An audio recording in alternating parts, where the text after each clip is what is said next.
Hey guys, the WalterFootball.com After the Dark Show for February 9, 2025. We're going to do a last video on Super Bowl 59, the Chiefs versus Eagles. We're going to do our picks, props, and then get into some DFS content as well. Before we intro everyone, please hit like, subscribe, comment below, share this video. Visit the link in the description for the merch store. I'm always, as always, wearing a Walter Football shirt. This is an 801 AMC shirt. Do not buy AMC stock. That is financial advice. It is absolutely horrible, and you will lose money. So please do not do that. But you can get that shirt and many other shirts at the WalterFootball.com merch store. We have a bunch of stuff here. You can even choose colors. You can take a shirt and change the color. 15% off.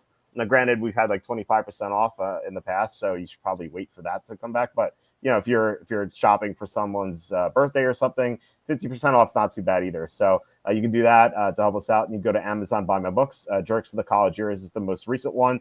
It is a book where I made fun of people. So if you're into that kind of stuff, you might like it. I also wrote a book called How the 2020 MVP Was Stolen, which is an expose I wrote about how Brett Favre tried to sabotage Aaron Rodgers 4 years ago.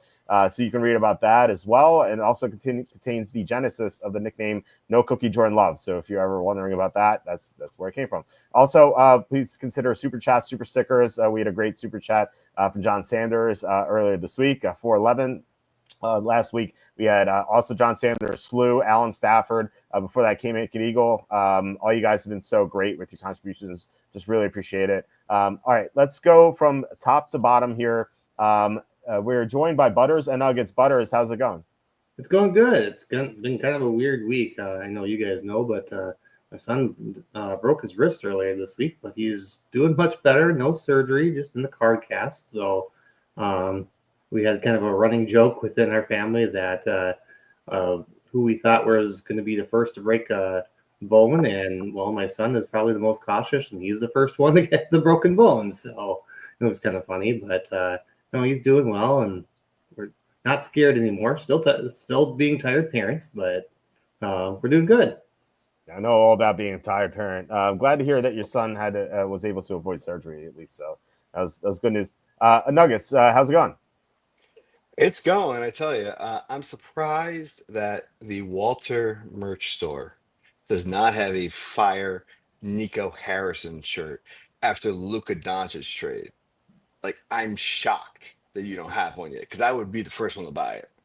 Because Okay, I mean, I'll do it. given all the protests going on at the American Airlines Center in Dallas, that people are bringing out caskets like of the Dallas Mavericks, like, and their future, like with fake Luca bodies. I'm surprised you, Walter, the genius behind most merch, like, you don't have that. But anyway, just, if you do, can I get like 1% of the cut? That's all I'm asking. Sure. I've been 1% thought for of your roll. that. That's all I'm asking. There are many shirts. There are like 5 ideas that I have on the slate. I just haven't had a chance to do them. Maybe How I'll do about that Nico tonight. sucks? We Nico just do that. sucks. Nico Yeah, sucks. I'm gonna do one for Roger Goodell. Yes, With please. his DEI stuff. I'm gonna make a shirt that says "Make football Oh, American again." I have an idea. I have an idea. Instead of Yeah. end racism, end Goodell. Yeah, I or love it. we could have a Goodell Nico 2028. No, No? no, we don't want any one of them near any new 2028. No.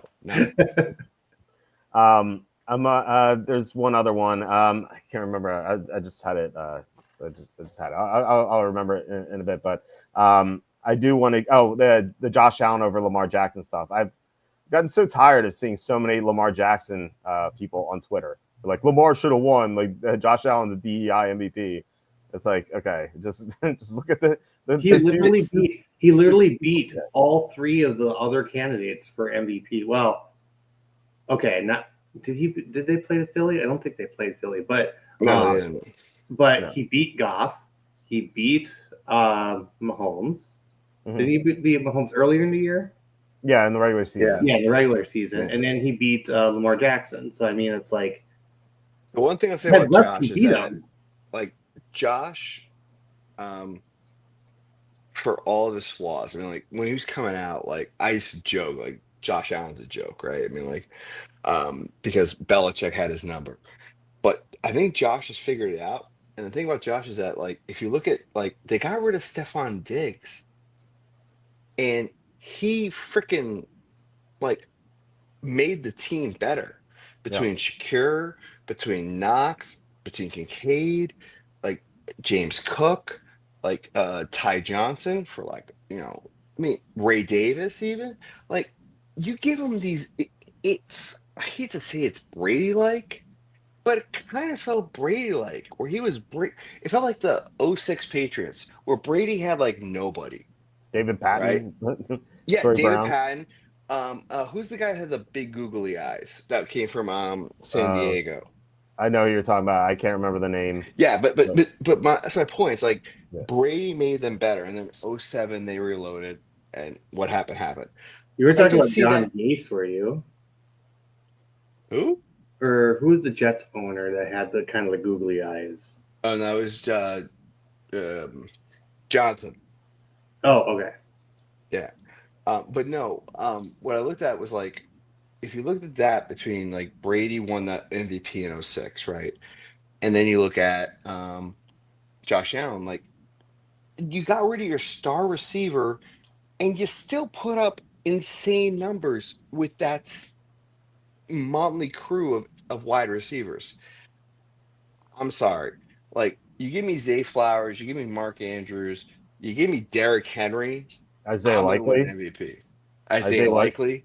yeah, like I mean, I think Likely is better than anyone the Bills have in the receiving core. oh, Or insane. tight end core. Like Insane. Kincaid was really talented, but he's playing with a torn PCL. Shakir Exactly. was the number 2 receiver. Cooper they traded for, but he was hurt for half the time. Like Exactly. they had no one like at all. And Exactly my point. yeah, Exactly my point. yeah. I think if you I forget who someone on who comments on the show made this point. It might have been Cassandra. I'm not sure. Forgive me if I'm mistaken, but By the way, thank you, Cassandra. yeah, yeah. On Twitter, someone said, if you replace each quarterback with like a subpar starter slash like okay backup like Gardner Minshew, if you put Gardner Minshew on the Ravens, they probably win like 8, 9 games or something because they have a really good team. If you're Gardner Minshew, remember Gardner Minshew won 9 games with the Colts last year. Gardner Minshew on the Bills, they'd win like 2 or 3 games. Like that. How about give me Drake May with the Bills receivers? How many games do we win? I mean, probably as many games as the Patriots won this year, maybe +1 or 2. You Like think they're going to win 5 games only? Drake May, well, I mean, he's so inexperienced. I would say you give me at least 7, right? Because I the don't know. Seattle game you win. There's no Mm, way you lose the Seattle game, and the game in Germany you win that. There's no way you lose to Jacksonville because Jacksonville just ran the damn ball. I don't know how many yeah, times. So yeah. I just think that Drake May Drake May next year maybe. I think you can talk me into that. Drake fair, May this year, like 100% fair. he's No so arguments. consistent. Yeah, for No, but sure. I'm just trying to say, like, you put Josh Allen on the Patriots, like, how many wins you get? 6, 5? Oh no, I think they compete for Because a they have playoff. no wide receivers. They have no Yeah, offensive line. That's my point. Like, yeah. I mean, the Bills at least have an offensive line. They have no receivers either. exactly. Yes, I 100%. think But like and who had the better Josh makes up receiving core? for it because he Like runs around everywhere. who had the better receiving core between the Bills and the Patriots? Oh God, the Bills, 100%. You think? I don't know. Like I feel like Demario Douglas and Shakir are like even. No, You know? no. Shakir's in another stratosphere. If you think about Demario Yeah. Douglas, you think about James Polk, who only caught 8 balls all year. Yeah. The tight Terrible. ends are a toss up because you can say Austin Hooper and Henry versus Kincaid and Knox, right? I give the advantage to the Bills. Yeah, the Patriots won the last game of the year, but it was really a BS game because Trubisky was in it. Um, Right. at the end of the day, like, the running backs, even you've got Cook, you got Ty Johnson, you got Ray Davis versus Ramondre Stevenson, who basically said, "Screw it, I got a big contract and I'm done." Yeah. Right? You can. Like, so you give me the Buffalo team all day, every day. I mean, for as much as I hate McDermott as a coach, because I think he's the it's behind Kevin O'Connell, the biggest idiot in NFL coaching. And LaFleur is like the third, and McCarthy's the fourth. But we won't get into that right now. But what I'm trying to say is that like you look at the team. I'll take the Buffalo team. In all honesty, give me Philly in general because I think Philly is the best roster top to bottom. Yeah, I It's a agree with problem. that. Do they have the balls? And I going into this game, mm, close game. I don't know if Sirianni's got balls.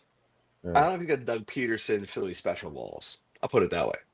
Okay. Well, we'll see. I mean, Doug Peterson got fired this offseason. He was just Yeah, but he still won a Super Bowl. I'm all I'm saying. Yeah, look at this. Shakur Cooper, Samuel. Yeah, I don't disagree. yeah. I mean, none of those guys are that good. They were that good. They're not. Secure is They're okay. not. They're Secure is retreads, okay. but they work with Allen. They work. What do you think they work with Allen, or do you think Allen makes them better? Oh, Allen makes them 100% better. Yeah. No question. Because if you had the confidence to say Stephon Diggs get lost, Yeah. and that's what you're left with, and now you win MVP. I can't believe they got rid of Diggs and they didn't replace him with anything. I mean, I guess they thought Keon Coleman was going to be good, but Maybe they thought Diggs was a cancer. But then he got in the injured. locker Didn't room. Coleman get injured? Coleman got injured he broke his wrist or something, right? did he? I mean, I don't know. It was something weird like that.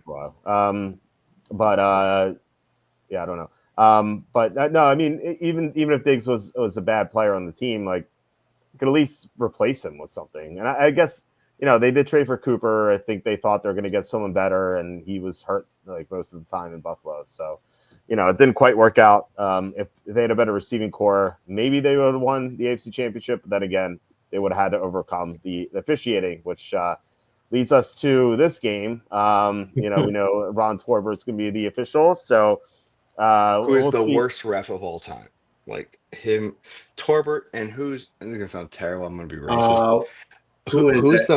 Who's the Latin American ref? I don't know. The guy, like, I hate to hit. I'm gonna be difficult. I don't like the what's his name? I gotta find him. It was like every game that the Patriots had this year was like Torbert and this Latin American ref. I don't know, but I would say I think Walt Coleman was maybe the worst. Nah, it wasn't Cole. It wasn't Walt Coleman. I know. Well, no, I mean Walt Coleman was just egregious, especially when he got into like his 80s, like he just it felt like he had Alzheimer's, just like officiating the game, and like he didn't know who was even playing at that point. He was absolutely terrible, and for some reason they just kept trotting him out there, just ridiculously. Thankfully, that's not the case anymore. But who's the super fit ref again? Hockley. It's Hockley and his kid, but it was Brad Allen. Brad Allen is between him and Torbert are the worst refs ever. Yeah, I don't want either one of them near a game ever. And Torbert and his glasses. Oh, like we're gonna do this every time. Like, let's the glasses up and now. No, this is a DEI thing, and I'm so against it. I'm so not happy. Yeah, this is how the Eagles win. It's how the Eagles win. I said if the NFL is worried about rigging games, like Roger Goodell's best move is to rig the game in favor of the Eagles.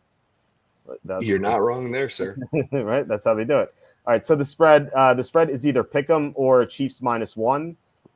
There are some -1.5s out there, but it's different big. I couldn't find any tonight. Like everything is -1. Well, I'm seeing on DraftKings, I believe it's +1.5, but there's vig on it. So if you want the Eagles, it's +1.5 -118. So never pay -118 on a +1.5. Hell no.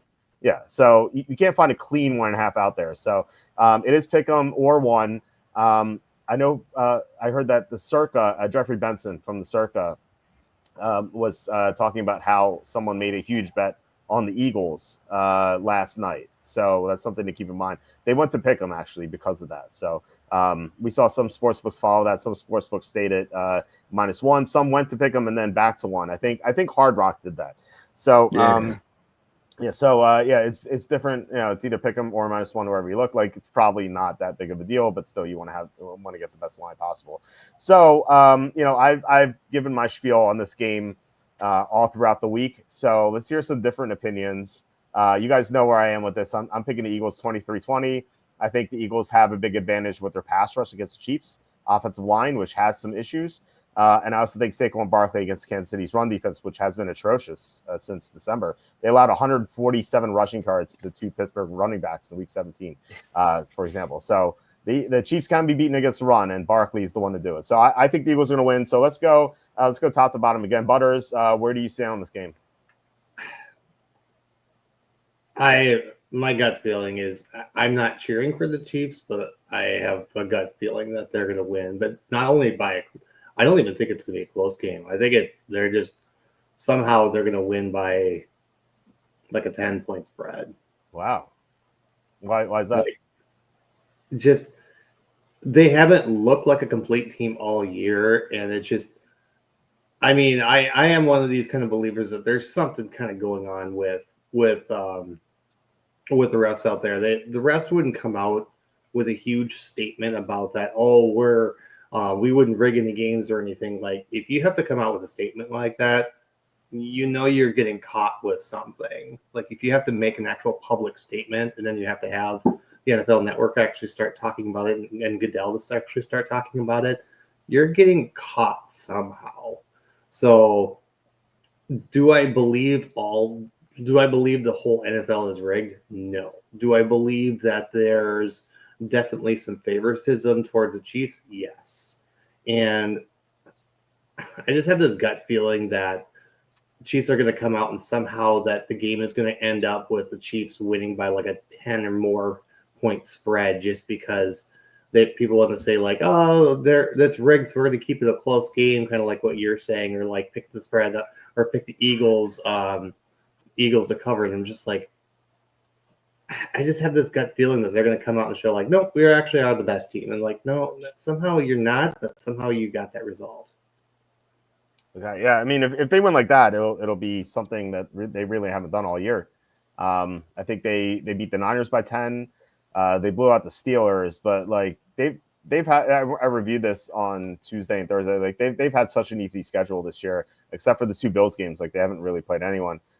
Ravens week 1 too, but outside of that, they haven't really played anyone, and like they've like barely scraped by bad teams. Like they had issues beating the Falcons and the Raiders and the Panthers, and and I know the Eagles had a close game against the Panthers too, but like that was just like a one-off. Like the Chiefs, like all year, they've struggled to beat teams. Like a Buccaneers team without Mike Evans and Chris Godwin, they took them to overtime. Like they just I don't know, they just haven't played well all year. But like I mean, maybe Mahomes turns it on. Anything's possible, I guess. I do really like the alt line of Eagles plus 7.5. I'm putting that in a lot of single parlays. So I hope you're wrong, Butters. Yeah. But I'm just thinking it's so popular. Like I think it was ESPN or something the other day that every single person picked the Eagles, and I'm just like, it's like one of those like I just don't have that feeling, because it's like if everyone seems to be just on the Eagles, it's like, well, my contrarian brain is now thinking like, how am I going to win money here? Well, it's like, well, what's no one else doing? They're not thinking that that the Chiefs are going to win by some sort of large spread or blowout or something like that. Like, people aren't thinking that way because they've seen the Chiefs results here this year, and it's just it's not believable. But yeah, what are they, like 8-1 in 1-score games? It's something ridiculous. Well, we do know that, or for what I've understood here, especially from the Eagles or Sirianni, is that the Eagles seem to play down towards their opponent. And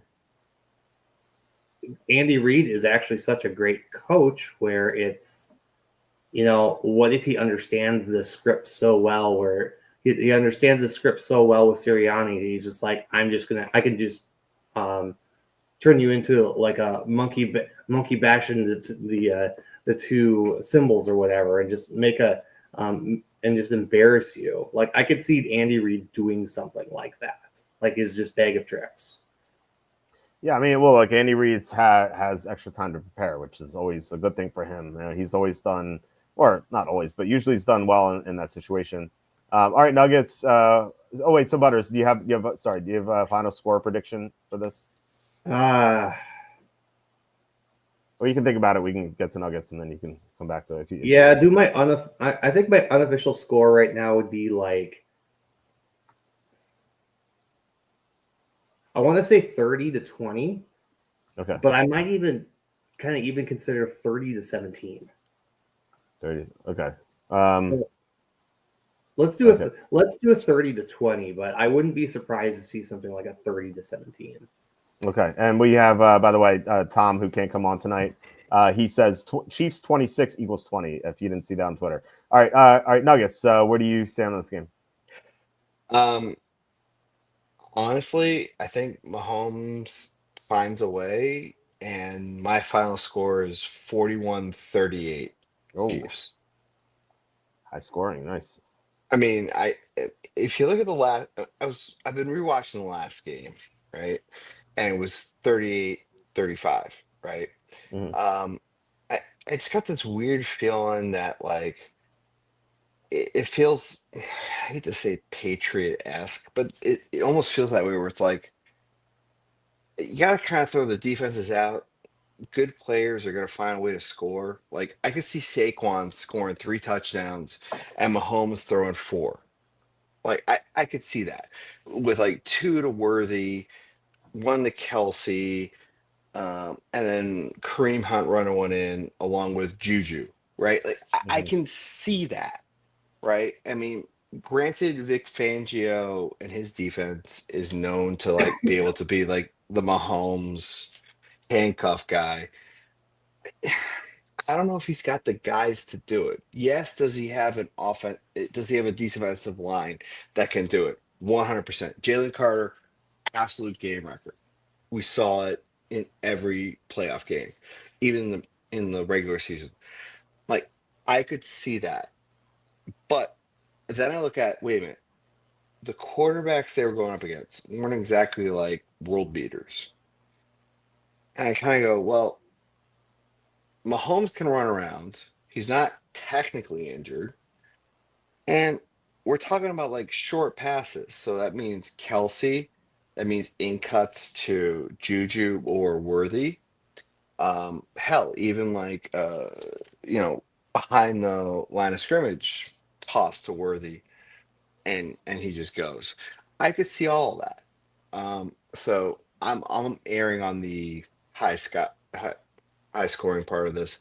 I've already bet the over from 49 to 61. So I've laddered it that much because I think this game is just going to be ridiculously high scoring. It just given previous history. So that's where I stand. Could the Eagles win this? 100%. I mean, everyone said that against the Patriots a couple years ago when Philly was wearing their green, Patriots were wearing their white, and Tom Brady threw for 500 yards. They still lost. Like, I could easily see the Eagles doing something like that again. I mean, so I have bet, in fairness, I have bet 31-38 Eagles. I have bet 31-38 Chiefs. Nice. So, I mean, they're both plus 15,000. So I'm just saying, like, if you want to throw $10 on it, where you win $1,500, there are worse ways to spend your money. Yeah, So that's great if it hits. yeah, I mean, but go ahead. that's the way I'm looking at it. I mean, I just don't see this game not being high scoring. However, I will say this. I did bet the under in the first quarter that neither team will score more than 3.5 points. Oh wow, okay. So I bet each team to not bet more than 3.5, and I then parlayed it as well. I think it's like plus like 900 or something, if I remember right. But my point is that like in the first quarter, basically nobody scores. The Patriots were synonymous with this. Like in all 6 of their Super Bowl wins, they never scored a touchdown in the first quarter. And I think there's so many nerves in the first quarter. Like I can't see either team kicking a field goal or better. Mhm. So for me, I bet those 2 bets and I parlayed it as well because I think after halftime, like, as we saw with the Chiefs Eagles first game, it goes nuclear in the second half. So take that for what you will. That's what I'm doing.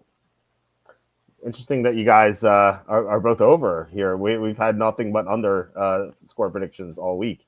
Like I was 23-20. Well, Evan was over. He was 27-24 Chiefs. Then we had Andy on, he's been a Vegas handicapper since 1990. He actually has the Eagles winning 26-17. And then Tom's 26-20, so he's under as well. So you guys are over. So I guess we've had 3 unders and 3 overs. So it's a good mix, I guess. I think the Eagles have what it takes defensively to say, to counter what you said. And I guess they have the number 1 defense in the NFL. I think their pass rush, like you said, I mean, it's amazing. They have the good players in the secondary, and like Kansas City's offense doesn't really scare me. Like they had 212 net yards of offense against Houston in the second round of the playoffs. They couldn't move the ball against the Texans reliably at all. The only reason they won is because the Texans couldn't move the ball either, because they were trotting out players like Jay Wayne out there. Like they didn't have anyone except for Nico Collins. And also CJ Stroud really struggled against the blitz.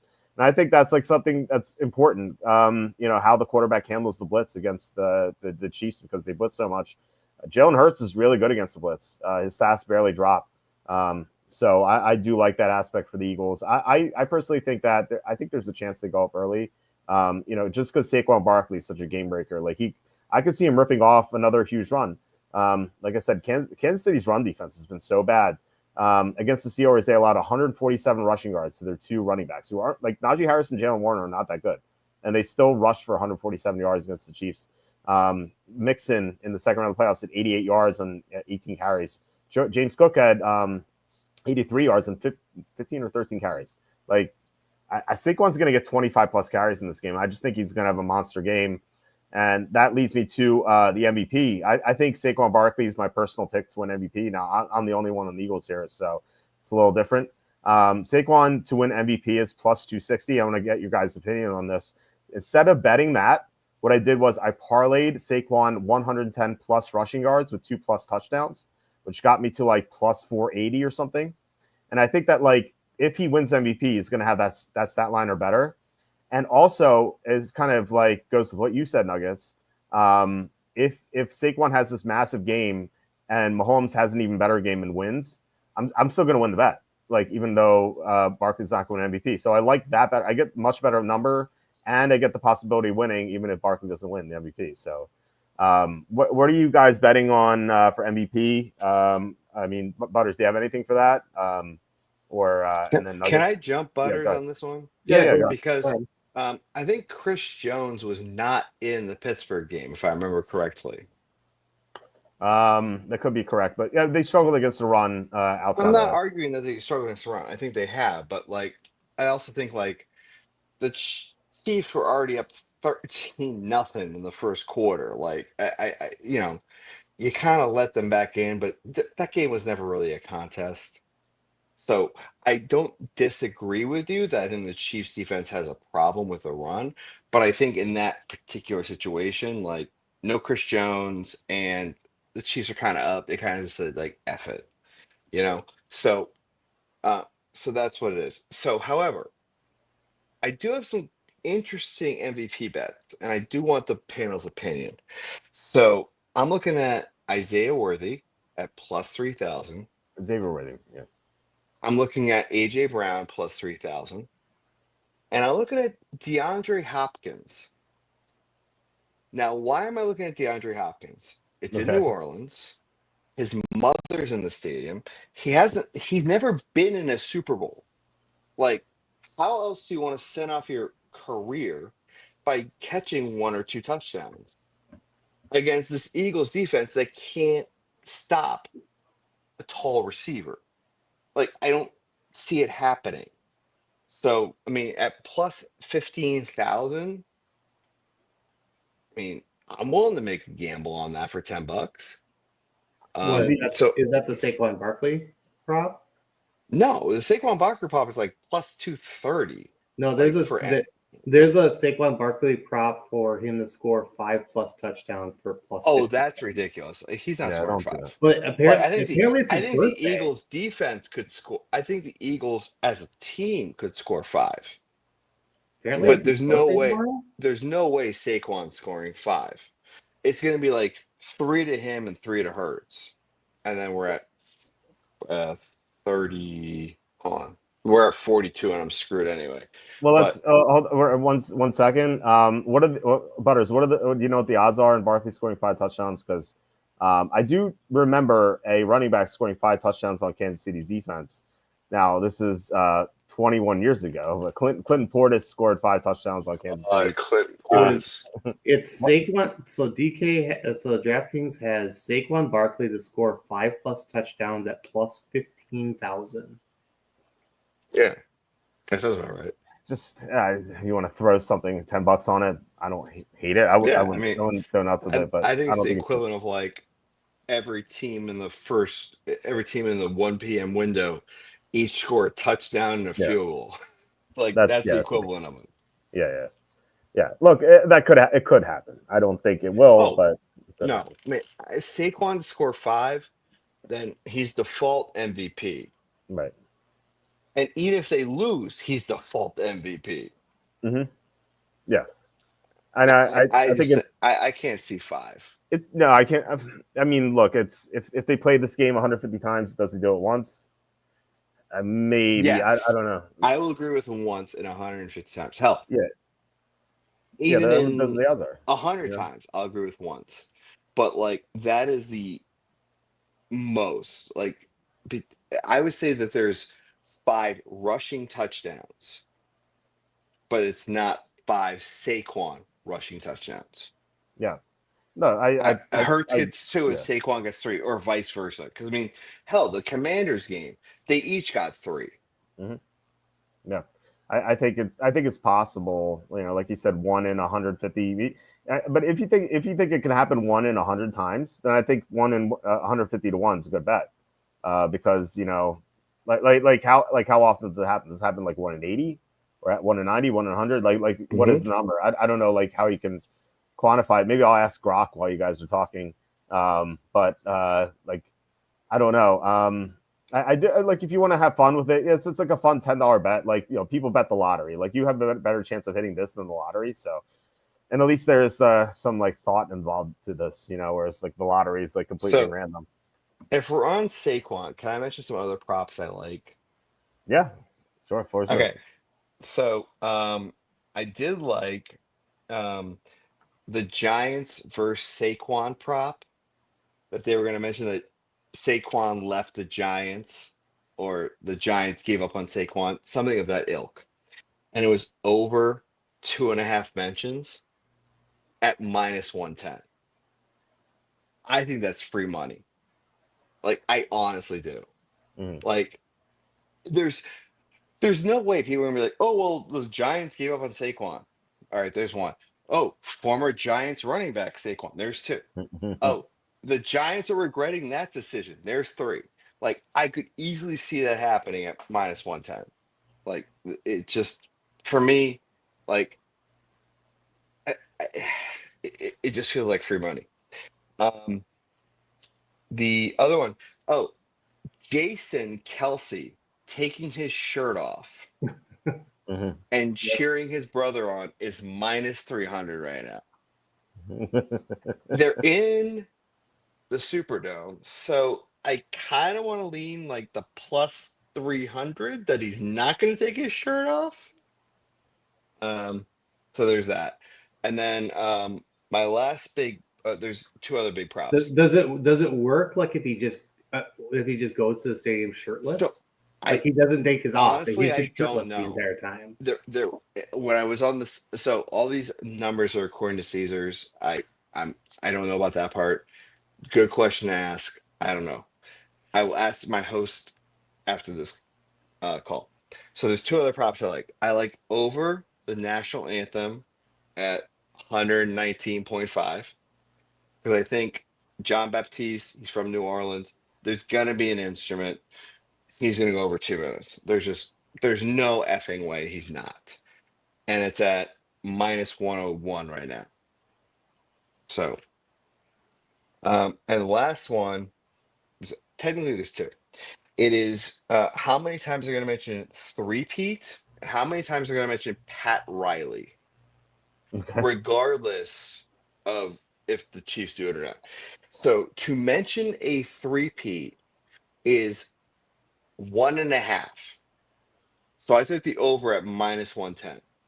And then to mention Pat Riley and three-peat, doesn't matter if mentioned he trademarked it, doesn't matter if he coined it, whatever. As long as he mentioned it at least once, it's over 120. It's -120. So I took that. Nice. Like, And this is all at there's Caesars, no right? way. Yeah, it's all Caesars. But there's no Okay. way not to mention that you can, because Massachusetts, this is how archaic Massachusetts is. We actually just got the ability to bet on a coin flip. Oh, by the way, Like, if you're going to bet on the coin flip, bet it at bet DraftKings. tails. You get no. You bet at DraftKings. You get +100 on the coin flip. Like that's amazing. Like think about it. You go to a casino and play the roulette wheel. It's not 50-50 because there's a zero, sometimes double zero. You know, you never get 50-50 odds. So it's like true 50 odds. It's not bad. You know, No, but in don't bet Massachusetts, anywhere else. Yeah. just like college basketball props and college basketball scores outside of the NCAA tournament, Mhm. I can't bet any. Like I couldn't bet the coin flip here until somebody decided to mock the Massachusetts Gaming Commissioner in a public hearing to say you're a idiot, and then we can't do that. So, so again, talk one up for the liberal state. Nice. You can This see is- that on on the go screen here. I don't know how clear this is. It says they have all this data. I asked Grok, factoring Kansas City's defensive history, the strength of the two teams and pass history, great running backs. What's the probability Saquon scores 5 touchdowns in the Super Bowl against the Chiefs? It says this would require not only Barkley at his absolute best, but also significant failures in the Chiefs' defensive strategy or execution. Given the information available, one might estimate this probability to be in the realm of less than 1%. So, yeah, we're So talking one. basically, Chris Jones and Kalafakis need to get injured in the first quarter in order for this to happen. Yeah, I mean, look, Barkley is super talented. He can always break. You can break one, and you can break a second one later. Ridiculous. Yeah, he can score at the goal line. Saquon should have been MVP. I'm sorry. Mhm. Saquon should have been MVP over Josh Allen.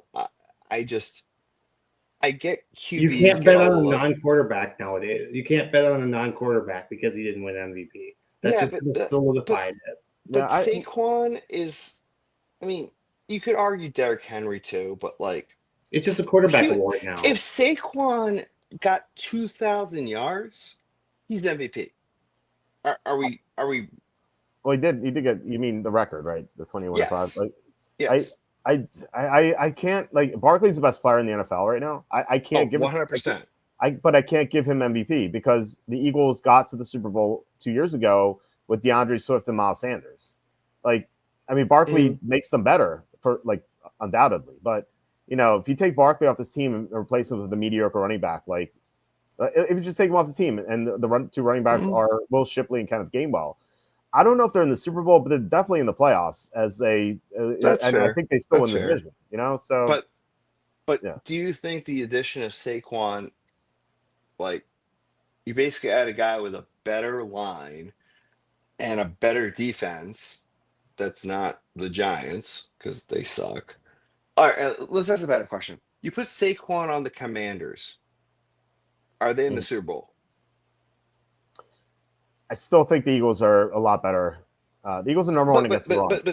But take out the running backs, right? Like you lose. At least Saquon. that game would have been a lot closer with Barkley. I don't still think disagree there. I'm just asking, like, but that's my point of where I go. That's why Saquon's MVP, because that's what takes the to kind of turn the tide of we're a playoff team versus we're going to win a Super Bowl.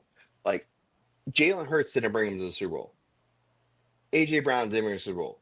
Devontae Smith didn't bring him to the Super Bowl. Goddard didn't bring him to the Super Bowl. Their defense, okay, we can argue that. Saquon Brown was Super Bowl. Yeah, I think this is a good point. What would make the betting Oh line my God, more? I made a good point. I'm shocked. No, I mean John's saying, what would make the line move more? Hurts not playing or Barkley not playing? It's definitely Hurts. Hurts, beat Barkley. Barkley not playing. I would agree. I would agree. Barkley not playing. No, I mean, if but Hurts is not playing, I think the Chiefs are -5.5. Oh God, yes. Yeah, if Barkley's not playing, If this not line more. I mean, because Spag knows his defense. He was in the NFC East. He knows how to deal with the Eagles. Like, I think would say if Bar- it's if I would say it's like Barkley, 7.5. I hate to say it. okay, if Barkley falls down the stairs, rolled out tomorrow, I think Chiefs Barkley are blows minus. his knee out first play. What do you do? Oh no, I mean even before the game, because we're talking about the line before the game. Oh, fair. If Barkley is injured in pregame warmups, I think Chiefs move to -3 or -3.5. If Hurts does the same thing, that line is 5.5, 6. Yeah, 100%. Yeah, 100%. I completely agree. Yeah. So because then you have Kenny Pickett versus Patrick Mahomes. Yeah. Well, they I'm could go. turning They off could the go. TV and I'm counting my money. Well, hold on. I mean, Nick Foles did win. Nick Foles unretire. Oh my God, Nick Foles with slew like the great 4 Tom weeks Brady. worth of So crap. Okay. Oh, by the way, did you see the Nick Foles Tom Brady Super Bowl commercial yet? no, I didn't. I haven't seen any Super Bowl Oh, commercials. it's funny because Nick Foles' kid wins like a contest, and the contest is you get to FaceTime the greatest of all time, and it's Tom Brady. And then next to Nick Foles' kid, obviously his dad, Nick. And it's like, well, you couldn't catch a pass. It's like, well, you caught one pass. It is hysterical. Oh my God, I couldn't stop laughing. It's not the best Super Bowl commercial this go around, but it's definitely up there for like, holy. Finally, Tom has some humility. That's funny. Where I he's think not I think being an announcer helped him in that regard. agree, and I think his ex-wife now having a third kid helps too. But that's a whole other story. I mean, with the judo instructor that he. How is Tom not like banging like every chick on the planet right now? How does Belichick get a hotter chick than Brady? I mean, that Jordan chick. I saw some comment that was like, was she wearing the ring of the same year that she was born? No. So the ring she was wearing, I swear to God, I actually did some research into this. Bridgewater State University won the national championship of cheerleading. Wow. That is the ring she is wearing. Okay. Because Belichick is wearing the 8 rings that he won as a coach and coordinator. So the 2 Giants and the 6 Patriot rings. And if you zoom in, you'll see it's Bridgewater State with their one tiny, like this tiny of a diamond of them winning the national championship. And I don't know how much more I can say because I have a source, but I will just tell you that is 100% accurate, and she's quite happy with Bill. I'll put it that way. Because she thinks Bill's gonna be dead in 5 years and she's gonna inherit his money. Bill's not that old, you know. Well, Bill, in 5 years, Bill's 77, and he's got $500 million just locked up. Yeah, he's in decent shape. He's not like Jordan ain't exactly like no spring chicken. I mean, she's yeah. I mean, yes. Hi, my sugar daddy died, and I'm worth $500 million. Okay, what do I have to do? Right. Still asking if either team is down 7 or more at halftime, will any of you automatically bet the team that is behind on the live spread? Yes. 100% Yes. Definitely. Hell, if they're down by 3, I'll bet them. I mean, hell, I can't I'm betting hockey right now at the same thing. Like, hell, I bet hockey tonight with the Columbus Blue Jackets. They were down, and I won that. And then also, who's the other team I just won? Is that something you do often? Is bet the Oh team yes, down in hockey? yeah. I mean, the funny thing is in hockey in particular, the golden rule is the worst lead in hockey is the team up by 2 goals. Okay. So I bet actually. So I'm from Boston, born and raised, and I don't know how people know this, but anyway. But anyway, the Bruins were up by the against the Golden Knights. And I said, the Bruins are gonna blow this fucking game. They always do. So I bet it at plus 1,000. What happened? Bruins blew the game. I won. I made money at plus 1,000. Yeah. But that was at the end of the second period. To answer your question, like going into halftime, yeah, I'm gonna make some bets like that because there's just so much like you can do. Um, like the Stars tonight were down 2-1 going into the second period against Dallas, Hmm. and Dallas decided to put their big boy pants on and score 4 goals, and I got Dallas at plus 900. And yeah, so I mean, this is where I go back to like, you know, I think the books are asleep and they don't realize how if you're willing to stay up, watch teams, see the disadvantage, you go, oh crap. Like, and this is a perfect example of the Super Bowl. Like, I don't think either team, correction, I think either team can come back from at least 3 or if not 10. Hell, there's even a prop for each team to do that. I would put $10 on each. I think I think it was like plus 1,500 for the Eagles and like plus 900 for the Chiefs to come back from a deficit of like 10 points or greater. Hmm. Um, Is there a prop that Chiefs troll everyone and win 28-3? no, there is not such a prop. The only prop that I saw that was like crazy like that was is Kelsey going to propose to Taylor Swift? And I'm like, What are the odds on that? oh God, yeah. Of course, the one question you have to ask me that I didn't write down. Um, I didn't. Probably on here somewhere. Let's see. honestly, I What don't care because he's not doing it. it correlates with the Chiefs winning too, right? Because if the Yeah, Chiefs so lose, the Chiefs would have to win, and yeah, then he has to propose. But we all know he's not going to do that. I mean, he's going to pull a Josh Allen and do the Haley Stattenfeld on the coast of California with the big tent and propose that way. yeah. And that ties into one of the MVP bets I made. So Slew pointed out correctly that my MVP parlay was 125 plus, not 110 plus. But still, I still think that's No, a but good. I think that's a So great I made it. MVP bet. I Yeah, think because if you think about it, the only way for him to get MVP is something of that yeah. historic, right? Mhm. I, I, hell, I'm trying to make it right now in Caesars, um, because I think you're 100% right. Um, yeah, the only way he does that, right? Because he's not a receiver, Mhm. he doesn't need the quarterback to get there, right? Mhm. You just need him to be Saquon, and he's done that against the Commanders. He's done all playoffs. Did it all in the regular season. You could easily see it. Like I'm right there with you. In Yeah. the event that he doesn't, for some, all right, I'm gonna preface this as the Giants decided to shoot a dart into his leg and his quad explodes. Right. Like that's where I go, okay, well, who can benefit from that, right? That becomes okay, Saquon's done. Gainwell, not happening. Shipley, not happening. So then it becomes an AJ Brown or Devontae Smith show. Yeah.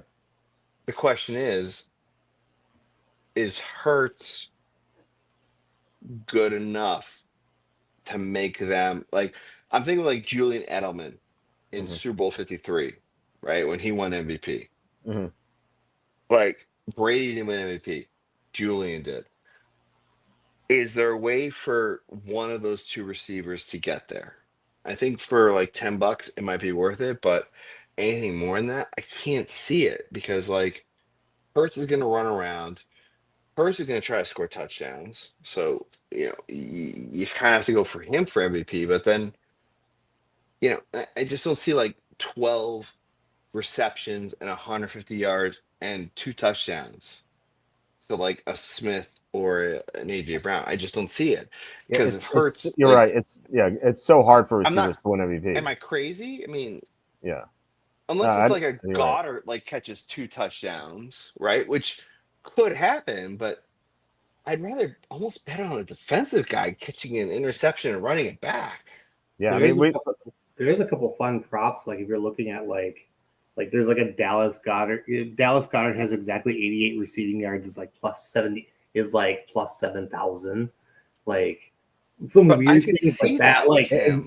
like parlay that exactly. with like him getting MVP or something like that. You win like everything. Wait. Did you say exactly 88 yards or 80 yards and one? Exactly.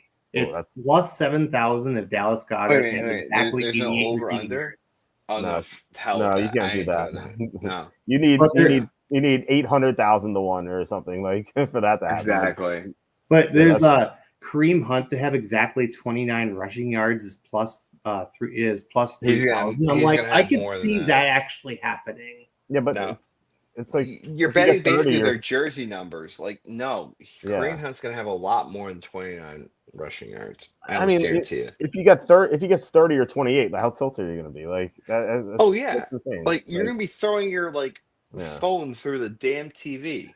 yeah. Or Pacheco Luckily, getting exactly 10 yards. Like let's say he just Pacheco is does like like done, like just like Clyde Edwards-Helaire. They're yeah, both like toast. 10 yards for him, like I could see that plausible. Like if they're gonna have him just maybe do like goal line or Okay, you something like tell me he's that. gonna get over 10 yards. Wait a minute, is it rushing and receiving or just No, rushing? just it's Isaiah Pacheco to have exactly 10 rushing Oh yards no.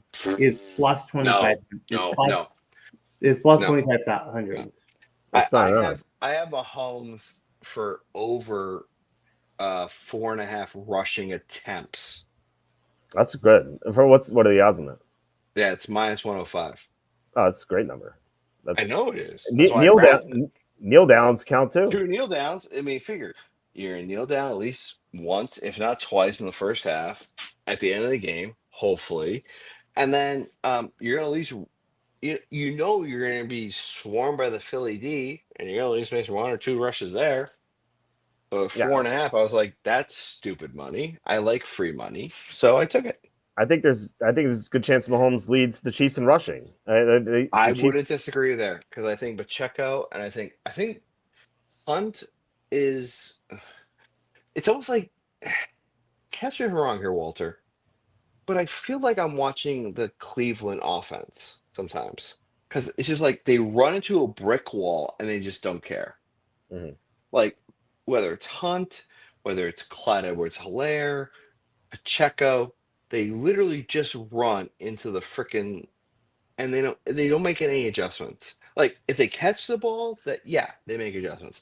But other than that, they just like I can't figure out if a Kansas City doesn't know how to like stutter step or like do a spin or anything. Like am I crazy or am I You're not crazy. I mean, like you're right. I Like mean I am crazy, but I'm not like well, not about this, right? No, Pacheco is very injured right now. He's not healthy at all. Like he shouldn't be playing. And Kareem Hunt is just like past his prime. Like he's a shell of what he used to be. And so the Chiefs don't really have much running game. We'll get into some DFS stuff later, but I think if you're writing a script on the Eagles winning this game and the Chiefs being behind for the first time in the playoffs, I think Samaje Perine makes a lot of sense at 1,200. Nuggets, I don't know if we lost you or not, but your screen shut off and you're muted. But anyway, I was going to talk about some of my other MVP picks. John Sanders saying running back hasn't won a Super Bowl MVP in 27 years. Barkley at plus 260 at me is crazy. Look, it's a bad number, but I don't think it's crazy for him to be the favorite because he's the best player on the field. It's like, how rare is it in this passing age that the running back is the best player on the field? Like maybe you could argue, except for Aaron Donald, Todd Gurley was the best player on the field. And that Rams Patriots Super Bowl, but the Rams didn't win it. So and the Patriots had a great defense. The Chiefs don't have a great defense, so Barkley will have the opportunity to have a big game, and I'd be surprised if he doesn't. And really, like, when's the last time a running back who had a chance, like a great chance, and I mean, if he played the final game, he would have done it. Like when's the last time we had a running back who's the record breaker for rushing yards be on the field in the Super Bowl? Like it usually doesn't happen. Like generally, like when there's been a 2,000-yard rusher, that running back hasn't gotten to the Super Bowl. So I just think that Barkley is just this rare case.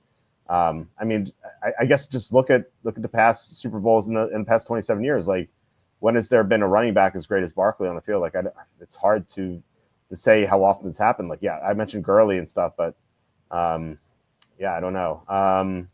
And it says, don't they isolate just Super Bowl performance though? Yeah, but like he could just have a great game. He could be the best player on the field. And if the Eagles win, he's going to win MVP. I think he deserves to be the favorite. But like I said, plus 260 wasn't something I liked too much.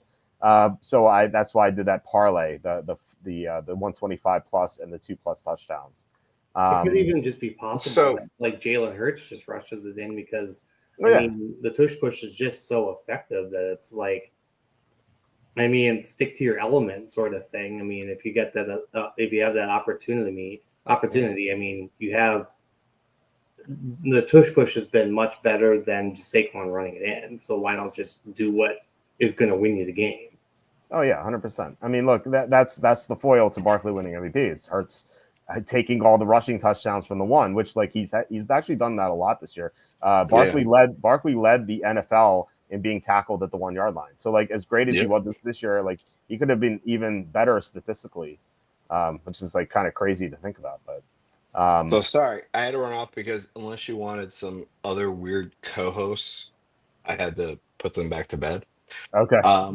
But to answer your question, if you look at defensive players to win MVP, there's the guy from the Bucks who won it. And then if the Patriots don't make their comeback against Atlanta, Grady Jarrett was going to win MVP because he had 3 sacks against Brady. And that was the talk. If you go watch the NFL, like All-America Films or whatever the hell it's called, he was going to win MVP because unless Brady made a huge comeback, which obviously he did. But I'm just saying, like, stuff like that could happen. Mhm. And you could easily just grab a big number and then, this game isn't going the way I thought at halftime, and then cash it out for half your money because that's what I've done. Because I'm just saying, like, is it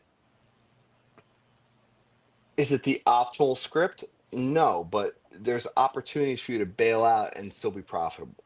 So yeah, 100%. And I think that Jalen Carter is live to win MVP. Like, oh my God, Jalen Carter! I think that dude, he could have like 4 sacks in the first half, and then I'm gonna cash out for whatever I'm gonna cash out for, and then watch the Chiefs come back and win it. Like, and because I'm gonna bet the Chiefs on the money line to come back. I can see the Eagles +3 at halftime. Like I could easily see that. I could see the Eagles like 10-7. But the Chiefs, I'll cash out my Carter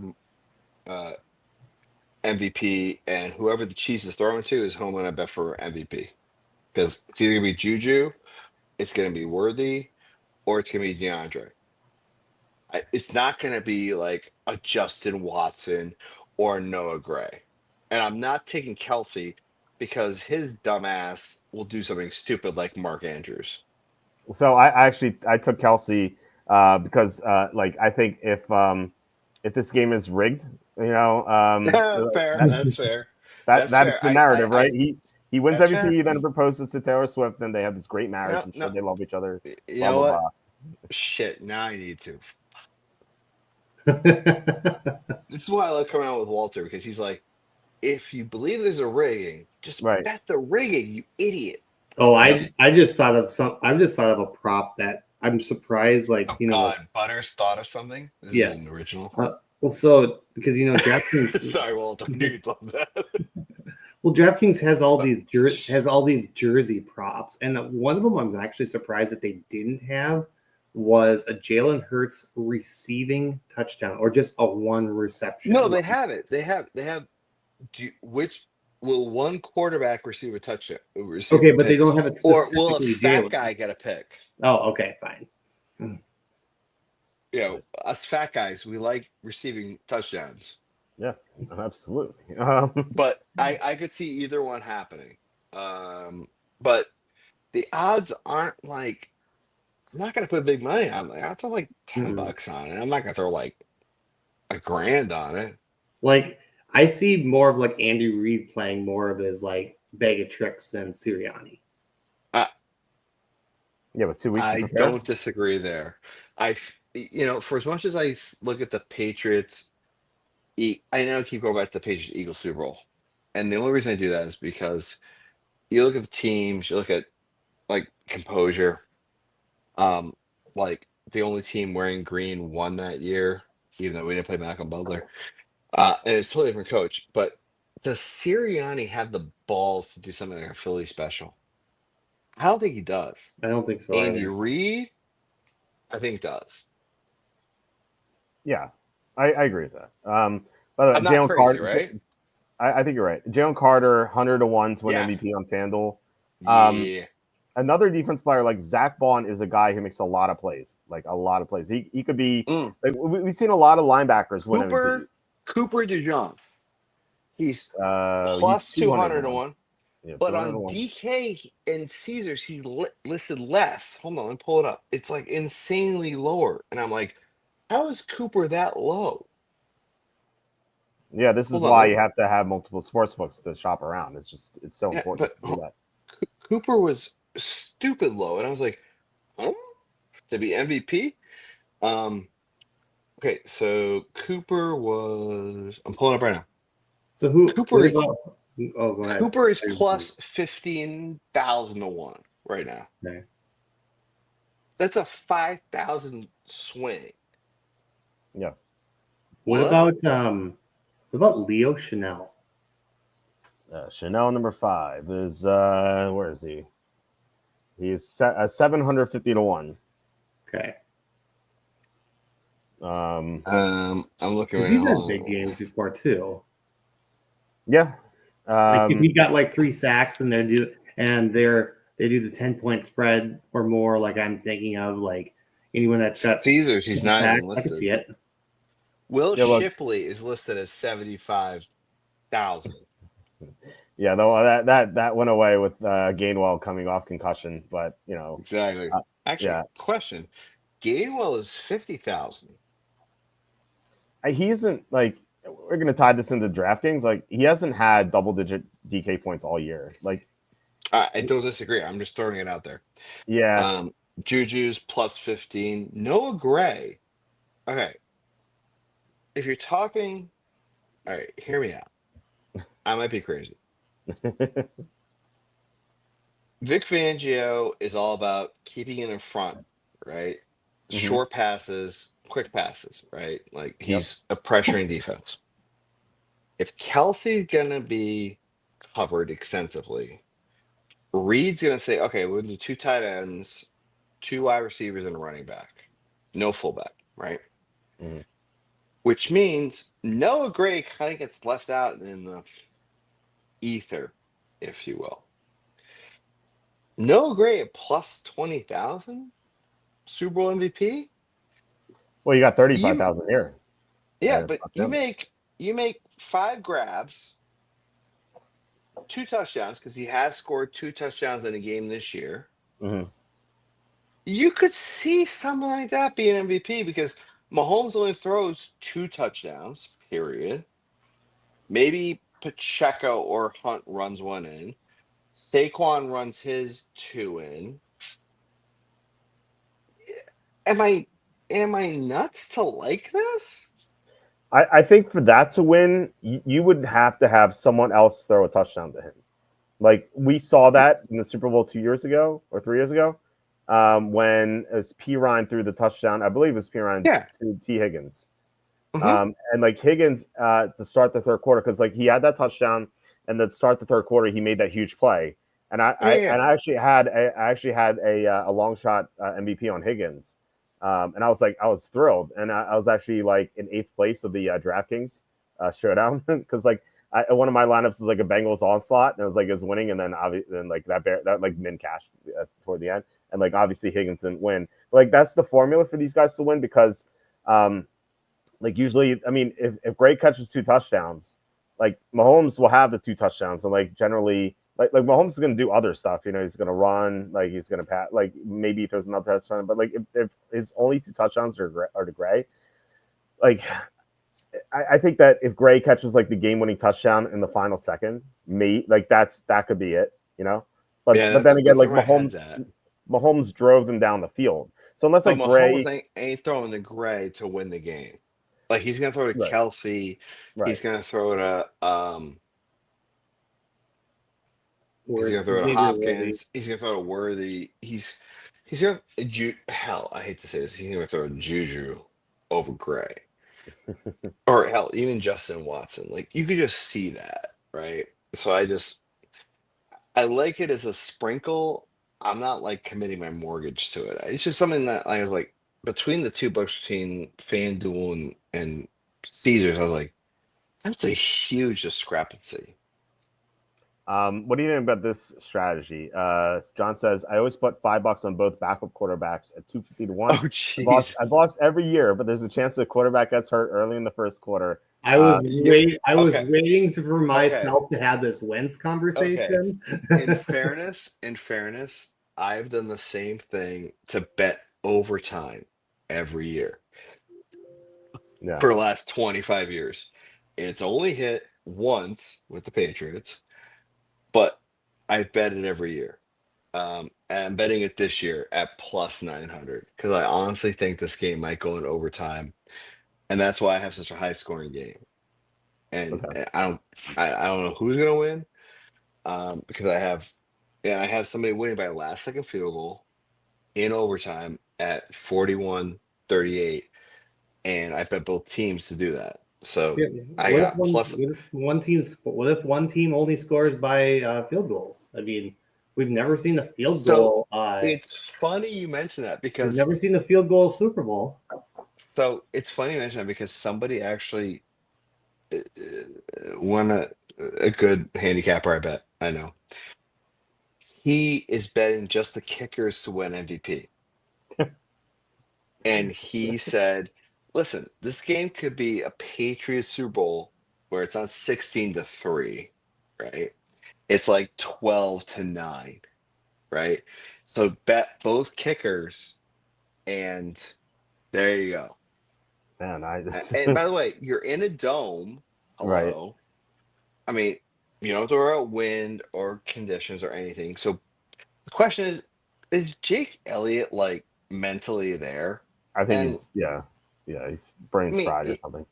yeah, it feels like a Justin Tucker type. Like yes, we all know this. Yes, we know this. Was he and with you're not Justin wrong. Tucker when he's getting those massages? It was like a Oh my 2-for-1 God. special. I'm wondering if Hold on. him I just I'm thought wondering of if something. him and Robert Kraft are next to each other And Deshaun Watson's there too. at the Orchids of Asia. Like I'm really wondering that. Like, hey, stay for you to get a massage here at the Orchids of Asia. They have a group I package. can't. I'm Robert Kraft. I can't spell Orchids of Asia. My son Jonathan can. But let me hire Gerard Mayo. No. Yeah, exactly. You think he made that decision while getting a massage? No, but considering it is contract, this is a side conversation for a much longer podcast that I Okay. will rip the Patriots to shreds about all that because it's beyond stupidity. But Yes. yeah, and we just wasted a year of Drake May, but that's a whole other story. Anyway, continue. I hope the Eagles win because it helps my pocketbook. Okay, I just galaxy brain something. Mm-mm. You're not allowed to think, Butters. Yeah. You thought it was a good idea for your son to wrestle, and he broke his arm. You're Wrist. same Fair thing. enough. Okay. Question, Butters, how many rings do you have that look like this? Just out of curiosity. How many rings do you have that look like this?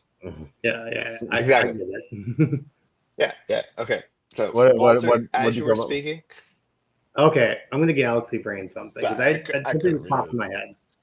oh God, can I just start drinking now? You can. That's a surprise. So Cinder says Nuggets cannot drive home right now. Let's just say that. I'm home already. I'm in my lab. Like, are you kidding me? Cinder, I'm gonna send you some money. I like you. Like DM me or PayPal or whatever. I'll send you like $50. Okay. Yeah. So So real quick, Nuggets' Twitter handle is in the tweet that I sent out. Yeah. Right, Just hit me up, and I'll. No joke. I'll send you $50. all right. Butters. All right. What do you got? Butters, what you got? so I just thought of something. Uh-oh. I remembered seeing something that Trump is going to be at the game, Yes, But- he is. Which is. Hold on. Wait a minute. Let me get this straight. but Biden sucks because he's not doing anything, but yet Trump is golfing and going to the Super Bowl and the NCAA championship game. What's he gonna do Sunday night though? No one's still working. Well, in fairness, that's what I I was mean, going to go like, back to. This is what I was going to go back to. Trump. the dirty bomb that's going to go off in So DC Trump tomorrow. went to what was it? The college football game. Wait, Trump was at the Alabama Georgia game. Wasn't Okay. Jalen Yeah. Hurts quarterback then? No. Was that the one which, he came in? hold on, like 10 years ago? Jalen Hurts. That was 2018. No, that was a Hurts Yeah, 2-12 was it Iowa game. 28? Tua was a freshman then. So No, was Tua came in the second half and won it for Bama. yeah. And the Tua- reason I remember this is because I was in New Orleans, and it was technically my honeymoon because my wife and I got married on the 27th, and then we did a short honeymoon in New Orleans, and I can't remember how many Bama people came out crying because that N-word loses the game. Oh my God! There's so many fat Alabama people in like suspenders that came out crying because they lost the game to Ohio State. It was like the best thing I ever saw. My wife even says it's like we were at a restaurant right by the Superdome, and like girls were peeing themselves, pooping themselves, and puking in front of us because Bama lost. And I was like, I never want to watch college football ever. But it was the best, like you know how you people watch sometimes? Like you go to a restaurant, you go to Yeah. brunch, you I people do it watch. all the time. That's how I get all It the was- jerks of the week content. Exactly. This was Walter, I swear to God.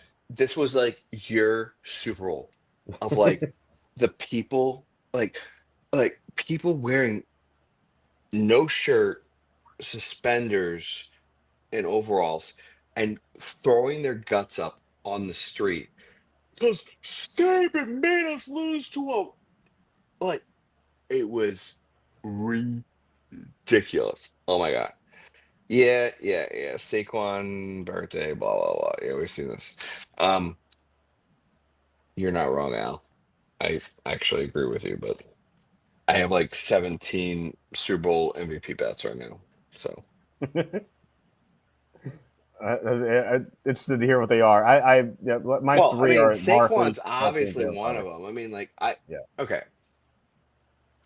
So everyone's on about like the Chiefs and the three people. Blah, blah.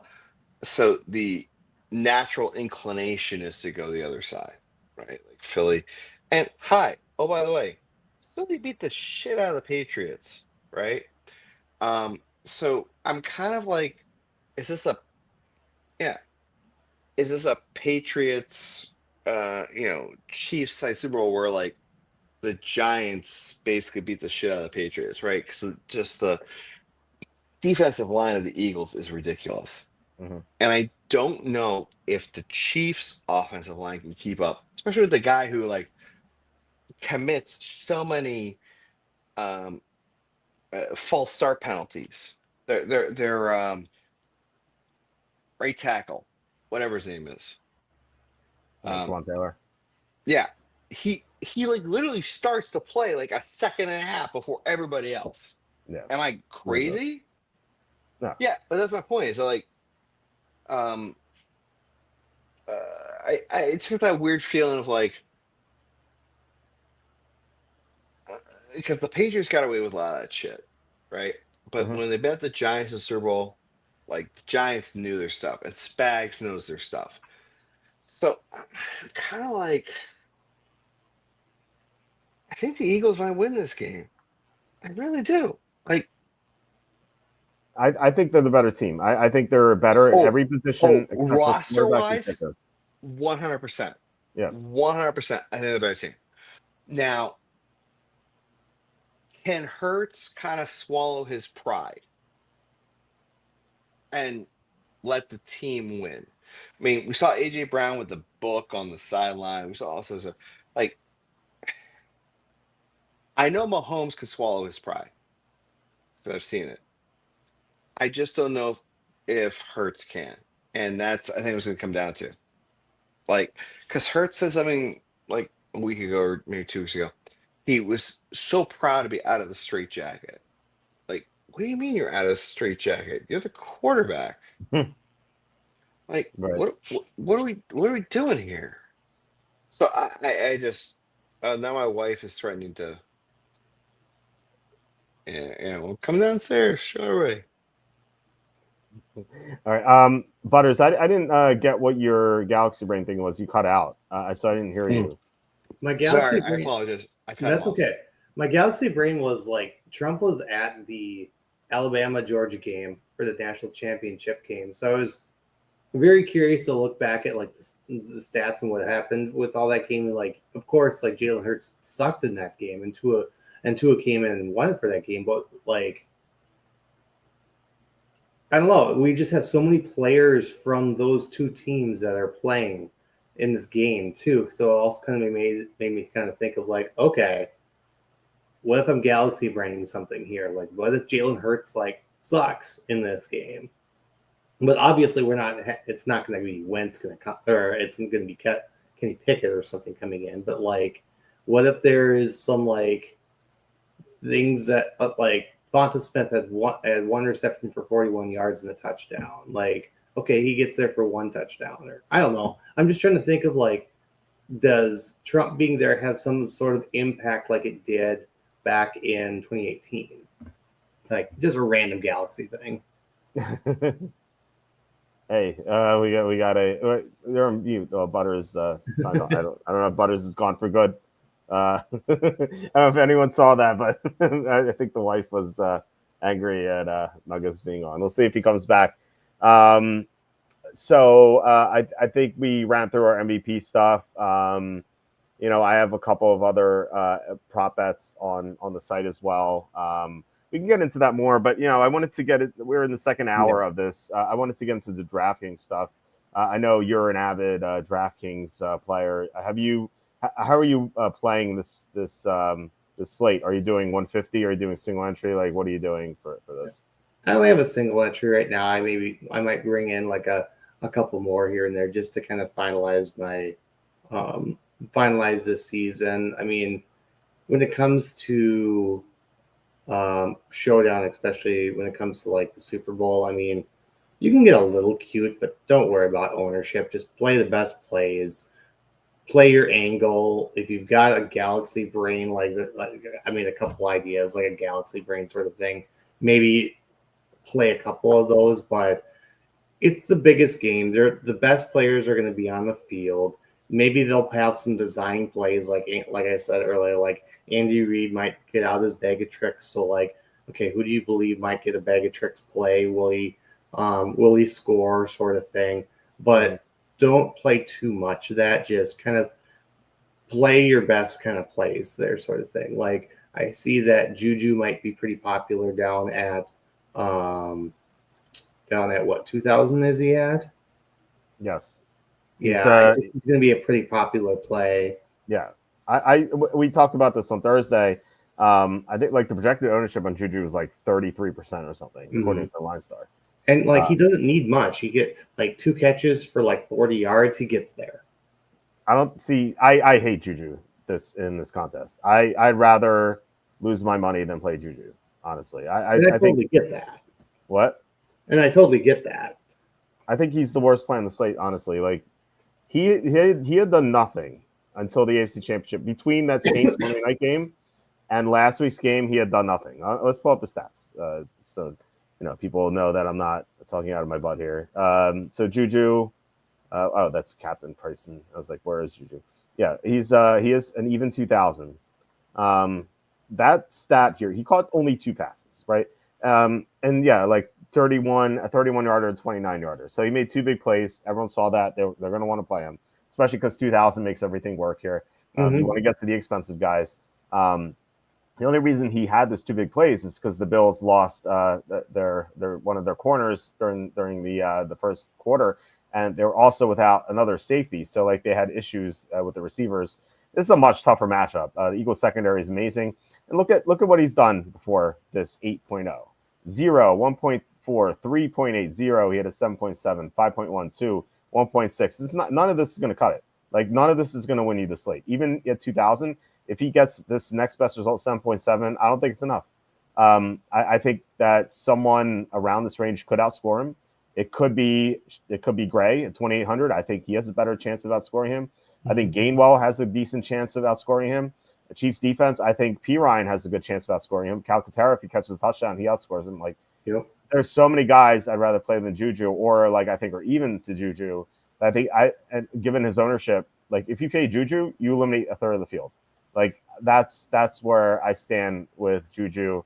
Juju's last year's MVS. Yeah, I mean, yeah, Juju had done nothing until the Super Bowl. I think it's the opposite. I think he's going to do nothing except for the AFC Championship. You did have a guest. You did have a comment in the chat here about about an hour ago here from Chris Longo that said, there it is right there. Like if you think he's going to be a special teams, like play both him and the Chiefs defense. I mean, both of them right there. Like if you're going to go with one, go with both, because then you're going to get score for both of them.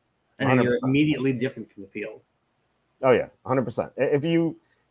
I sometimes see this in DFS. I mean, you guys have been playing DFS forever, like me. Like sometimes you see a lineup and it has like a 0 in there. It's like the min price 0, and like that's what you needed. If you want a min price 0 guy, a $200 guy, play Remigio because he at least plays. He plays on special teams. He could return a touchdown. Yep. He could get 0, but he has the best chance of doing anything out of the $200 guys. And yeah, like if you play him, you might as well play Chiefs defense to double up. But and who did we see from when it was Ravens versus, was it Bengals? No, Ravens versus Rams. Wasn't there a special teams guy that actually came in and scored like a 90-yard touchdown or something? What was it? Sure. Ravens Rams, is that this? When was that? Let me see. It was Ravens Rams played last year. It was went to overtime. So I assume they didn't play this year because usually once every 4 years, unless like you align with them with equal records. But it was Tylan Wallace from the Ravens. Yes, because he was the special teams guy. And then he came in against the Bengals and then just went off. Did he score like a 90-yard touchdown or something like that? Yes. Hey, you're not wrong there. Yeah. Right. So, yeah, I mean, you could always see stuff like that. Nuggets, where do you stand on Juju? Because I hate him as a player this week. You're not the only one. I mean, I have so much PTSD from Juju, like the Cam Newton, Mac Jones years of him, like, riding the coattails here. Like, I absolutely hate the dude. However, I pull it up real quick because I was looking at something about like the snap counts and targets with him, and it kind of floored me. Where I was like, wait a minute, Juju's getting how many targets? Because Juju was getting in week 21 against the Bills, 3 targets. Like he's getting targets. I mean, Marquise Brown got 5 targets. Worthy got 7 targets. Like, you almost have to put him in the player pool. Is he the end all be all? Absolutely not. But I think he's probably your last player in. I'm looking at He's like like everyone's. Yeah, he's like everyone's last player in Juju. Yeah, I'm looking at red zone targets. He has 0. It's like Worthy Yeah. and Hopkins have the most red zone targets over the last like 10 weeks. Well, he's had Uh, since that Saints Monday night game in Week 5. He's only had 2 games where he's had more than 2 targets, Yeah, including that Bills game 2 weeks ago. yeah. So I almost think So like I he's don't probably see how your you play last him. player in, but I would prioritize Worthy and DeAndre. Like that's why I have the DeAndre um Super Bowl MVP bet. His What mom if didn't see him. She's blind. Um, like I could just see like DeAndre Hopkins getting like 2 touches on 2 targets, and that's it. Because Mahomes only throws 3 touchdowns all game, and everyone's like, "Oh, well, it's DeAndre Hopkins' first time in the Super Bowl," and blah blah blah. I could see something like that. I mean, for the plus 15,000 he is right now, it's almost stupid. I think that my problem with Hopkins is like he's barely playing. Like Hmm. in the conference in the AFC Championship, he ran 12 routes. No, In I don't the disagree there. yeah, You are 100% correct there. I'm not arguing that. yeah. Um, what I'm what if trying they to say is trust that like what if they trust someone like Justin Watson? Like, didn't he catch like the 2 point conversion or something like that? Well, well, Watson, He's disappeared ever since Marquise Brown yeah, came yeah, back. I'll say this. and Worthy. I'll say this about Hopkins is that like yeah he's around 16 routes against the Texans, 12 routes against the Bills. However, the Chiefs were in a positive game script in there, so like they didn't need Agreed. Hopkins to do anything. If you think the Chiefs are going to be trailing, then I think Hopkins. I think he's not a bad play. Now, if you think the Chiefs are going to be playing for a head for most of the game, then definitely do not play Hopkins because I don't think he's going to play that much. But that's why like game script is so important to building Yeah, showdown lineups. That's why I hate crunchers for showdown because like they don't write game scripts for you. Like they just give you the optimal plays and like you kind of have to play around with it to try to fit in a game script. I'd rather just build. That's why I hate like doing 150 maxes and for showdowns. I think it's just bad. Um, yeah. So if you're looking at like routes run, like Worthy ran 54 routes for an 82% clip.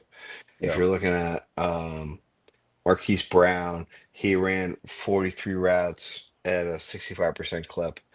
Um, DeAndre only ran 12 routes at an 18% clip. Juju ran 38 rounds at a 58% clip. So, Mhm. I mean, take what you will from that information. But if you look at targets, like I'm seeing Worthy had 7 targets. Marquise Brown had 5 targets. Juju only had 3. Like, and DeAndre had 2. But granted, DeAndre's 2 targets were in the end zone. Right. So this is the balancing act of like, do you want to just accumulate stats or do you want to accumulate touchdowns? So that's why I'm kind of leaning DeAndre here because it's something weird feels about me. He's been a vet for I don't know how long, and dude just produces. And now here's your chance on the one stage to be the guy. Yeah. So To get what the back real quick, what? Hold on. re- What the hell did you say? Oh sorry, my God. real quick about Justin Watson. Uh, he ran 6 routes against the Bills and 3 routes Yeah, against yeah, the yeah. Texans. Well, what are you saying? What are you saying, Nuggets? Okay. You're gonna laugh at me. Okay. Um, so Belichick is walking around New Orleans with his hot 24-year-old girlfriend, Hmm. and it says Falcons World Championship Yes. Yes. T-shirt.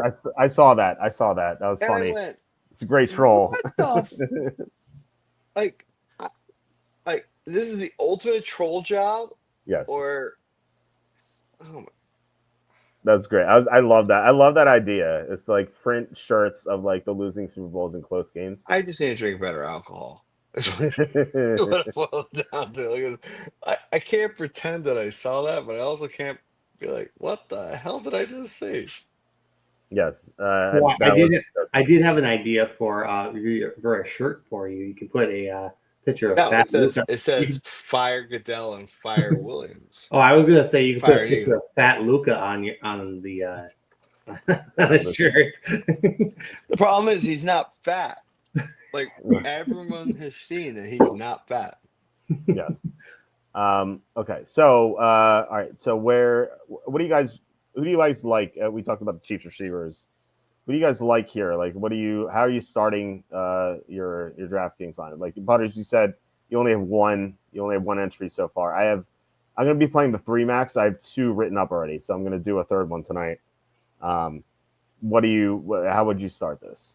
I mean, if I were to only play one, I would stick to my gut with what I would be saying with, like, right now I said like what 30 to 20 Chiefs, like a 10 plus point spread. And so like you're saying there, where if they're ahead and you don't need Hopkins, then I'm gonna fade Hopkins there, sort of thing. So what's gonna make me get to 30 to 20? Like, okay, is their defense? Their defense is lower owned there, so I can play that. I can maybe play the Remigio in there as well, and then I can get cute by just playing like Mahomes captain or something like that. Yeah. Yeah, you can do that. You have 10,266 left over. You get Barkley in there, 9,400. You get Hurts in there and almost play over anyone else or whatever you want to do. So that gives you like a lot of flexibility. I mean, it's risky to play Remigio. I mean, he could be a zero and then that correlates with the Chiefs. But if you think the Chiefs are going to win, then maybe they get a defensive touchdown, and so maybe they get there for you. What about you, Nuggets? Like, how are you building a lineup here? Or I asked Butters this question when you were away. How are you approaching this showdown slate? Are you playing 150 lineups? Or are you playing single entry, three max? Like, what are you doing? I think he dropped out. Wait, he's back. Here we go. Oh, no, he's back. I'm back. Yeah. No, I'm doing a little bit of everything. Am I going to do 150? Absolutely not. But from a single entry and three max standpoint, like I'm going to target receivers and running backs as my captain. Like that's the only way to get different because everyone's going to play like Mahomes, Hurts, Barkley, and then go from there, right? But I think if you build like a worthy captain lineup, and then you put Mahomes in there, you put Barkley in there, like you're still well off of 5K. Like there's some opportunities in there, right? Like you put in, say you put in DeAndre Hopkins now, right? Because you think the Chiefs are going to win. Now you have 5,800. I don't think Hurts is going to win you anything, but I could see I'm going to save this entry right now so I don't lose my train of thought. No, but I think a Devontae Smith could do it. Okay, Devontae Smith. We have 4,200 left. 4,200 left, and now you got Eagles defense, Chiefs defense, Gray. See, this is where I go. Wait, do I put Juju in here? Do I put Samaje P? Like, what's my game script here, right? And I think this is a comeback game script, right? Because I think the Eagles are ahead because Barkley has run something in. Granted, he probably should be captain, but I'm just thinking like, okay, how can Worthy beat Barkley? And there's a couple different ways. One, he catches like 5 balls, right? There's a way where Worthy catches 2 touchdowns, or maybe he catches a touchdown, runs in a touchdown, catches 5 balls, right? In which case he's already beat Barkley because Barkley could run for 60 and a touchdown. Okay, great. You ran for 60 and a touchdown. What else are you gonna do? So here I go, like maybe a Noah Gray, or you go a Juju because you already have Mahomes in there. Now you got Worthy, Hopkins, and Juju. You got three targets that Mahomes can go after. Mhm. And then you got Saquon and Devontae. Granted, you're leaving money on the table, but in Showdown, that's kind of what matters because people in Showdown just want to spend their salary regardless, Oh yeah. right? So leave a little bit on the table. I think for a single, like when I hit for golf today, I hit for almost G, like because I left 3,000 on the table. I think it boils down to like, are you willing to leave money on the table, or you want to go after the pretty thing on the corner? Like if I grabbed Scotty today, if I grabbed Scotty Scheffler today, I would not have cashed. No, But it because I was terrible today. grabbed no, but I grabbed William Chandler, and that's what got me and left me $4,000 on the table. Like leave money on the table in Showdown. Don't Yeah, be yeah. afraid to. Like I can't emphasize this enough. I'm not saying it's right. I'm not saying it's wrong. I'm just saying today it was profitable. Tomorrow, in the last 5 weeks, has been very profitable. But like, just because you have 4,200, don't throw the Eagle defense in there. It makes no sense. Like, what is your game script? My game script is the the Chiefs are going to come from behind. That is my game script. So I would throw Juju in there and leave 2,200 behind. And Patrick Mahomes is going to throw all over the field. I think Worthy's going to be his biggest target. I think Barkley's going to get his. And if I could move up from Devontae Smith to AJ Brown, I would. If I can't, I have a question for you. So I was just no, able I to. don't do questions. Okay, all right. Let's go to I Butters still then. love you, Walter. I don't take any questions. That's all good. I'm gonna. All right, no questions. I'm gonna put in a statement. I switched Worthy with Mahomes, and you still have 1,200 left over. Can you get off of Deontay? Can you move to AJ Brown? I'm sorry, not with this build, No, but but you can do it with the go. other one. Yeah. I believe so. Yes, you can. But then you have All right. $0 left over. But So I so mean, here yeah, you here's might the thing. Like I've said this before. This depends on like the size of the contest you're in. If you're playing this in the exactly. main contest, if you're playing this with No, 300,000 people, definitely do no, not do this lineup. But if you're no. playing in single entry three max, then with Oh, 3,000 people or fewer, 100%. then yeah, Yeah. you can do this. Yeah. Yeah. I would just say single entry like $5. Like you're golden. Mhm. You might be duped once or twice, but I'm fine with a dupe once or twice. Right. Hell, swap out Juju for Noah Gray. Well, you can't. Well, we have to go to back to Devontae Smith here, but yeah, we have No, I'm just 1,400 left saying. over, which is still Yeah, good. I mean, or you go to hold on, instead of all right, hold on, swap out Noah Gray for a second. Okay, What 4,200 are my left options over. after Noah Gray? Eagles, Chiefs, Gainwell, Gray, Shipley, Juju, Dotson, P. Listen, if you're writing a script that says the Chiefs come from From behind, I think behind, then P Ryan would be the way to Piran. go. Absolutely, yeah. I think Yeah, Piran is a great so play. no, it absolutely is. But who's the other guy behind P Ryan? There's one other guy. It was It's they were Calcaterra, running. Justin Watson, and then you have the $200 guys. Or yeah, Okay, I've been laughing my ass off because I have said multiple times. So I almost want to get rid of Devontae Smith okay. because I've said the last like 3 weeks in a row, like Devontae Smith hasn't done shit, and then he scores touchdown in front of my face, and my dad like punches me in the mouth. Uh, so I almost want to like throw like a Devontae Dotson in there, the Han Dotson, I should say, Instead of and Piran. get rid of P Ryan. Mm. And what do you got? Okay, so you have Because 10,000 left over. but at the end of the day, you're looking for touchdown guys, right? Right. Yeah. Right. So this is where I go back to. It's like, okay, hold on.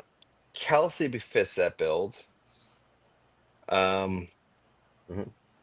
but that becomes a Chiefs trailing narrative, right? Yeah. Like Barkley scored, Hodson scored the first touchdown of the game. Barkley scored another one. You're down by 14-0, and now Mahomes has to work some magic. Like that's the only way that build works. Yeah. You want to know? So I just looked at just the playoffs, and the only receivers that have actually shown up in the optimal lineups against the Eagles have all been only tight ends. No wide receiver for the opposing team has made the optimal. Yeah, the Eagles have a great group of cornerbacks, so it's not. They do. Yes, they do. Yeah, so you could easily see like Mahomes, Gray, and Kelsey, and that's it. I think it makes sense to put P. Ryan in there potentially, as a running back. Like Eckler in the first meeting against the Eagles. This is the one on Thursday Night Football. I think he caught like 8 passes for like 50 yards or something, and that was because Jane Daniels was just checking down the entire time in the fourth quarter. You could see that happening. If Mahomes is trailing, P. Ryan's gonna be out there. It's not gonna be Hunter. It's not gonna be Pacheco. It's gonna be P. Ryan's gonna be out there.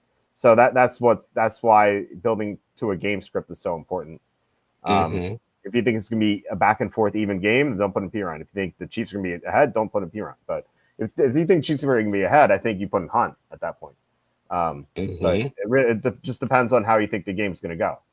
I mean, this makes sense as Chiefs playing from behind. If you think it could be an Eagles onslaught, I almost won a showdown. It was one of those stupid 1 o'clock showdowns that they have, like where it's like 5K to first or something. I was like 7th or 8th place in one of those. It was Eagles Cowboys. I played an Eagles onslaught, and I had like the wrong Cowboy. Like I otherwise would have won. So like I played 5 Eagles. I think that's something you could do as well. That's something people are not going to do is play to an onslaught. Like unless like the spread's large, people usually don't do that. But like you could see a blowout. Like this could be Eagles. This could be Buccaneers Chiefs from 4 years ago. 100%. Yeah. So if you do that, like you could do like Barkley, Hurts. I think Goddard makes sense. Eagles defense. And Jake Elliott, and then you have 6,800 left over, and you put in a Chief. Hunt doesn't make sense there. You could do Marquise Brown. You could do Hopkins. That even saves you 20. You leave 2,400 on the table, which is pretty good in this large field sort of a situation. So that's how I would approach that sort of scenario. Is there anything else like you guys were like thinking? Butters, you said you wanted to save something. So what were you thinking there? Oh, I was just referring to like with the receivers and everything, but I even just kind of like I'm looking at right now. I looked at when it was Kansas City versus Houston, and one way that optimal got different, other than that it left a bunch of salary on the table, was basically what won that game was the Chiefs defensive touchdown, and so there was no Mahomes in that optimal lineup. But what got different was you had both Chiefs and Harrison Butker in there as well. So I mean, like if you're thinking like, okay, how do they let's say how the Chiefs win without Mahomes? Okay, well they're getting there with special teams and other things. So I mean, you can kind of play around with weird lineups like that. Like I just made a lineup right now that left 2,300 on the table right now, and it actually makes sense. Okay. How would that go? Like, you don't have to give us the full lineup if you don't want, but like, how would you start it? No, I can give the whole lineup. I don't care.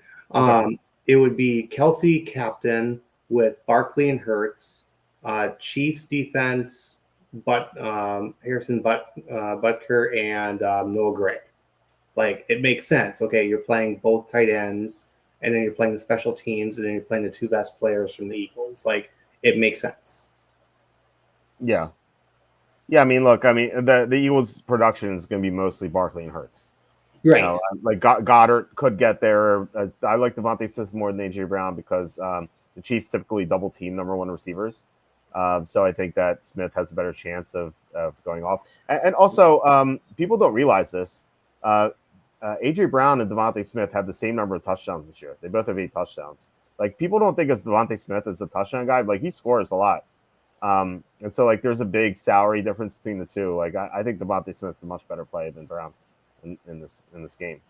The one thing that concerns me with Smith is that he has a hamstring, but he doesn't have an injury designation, so I'm just going to trust that he's going to be fine. Not that I'm looking to play him a lot, just because I think that, like, I'd rather play the tight ends and the quarterbacks in Barkley and the defenses, or the Eagles defense at least, in my builds.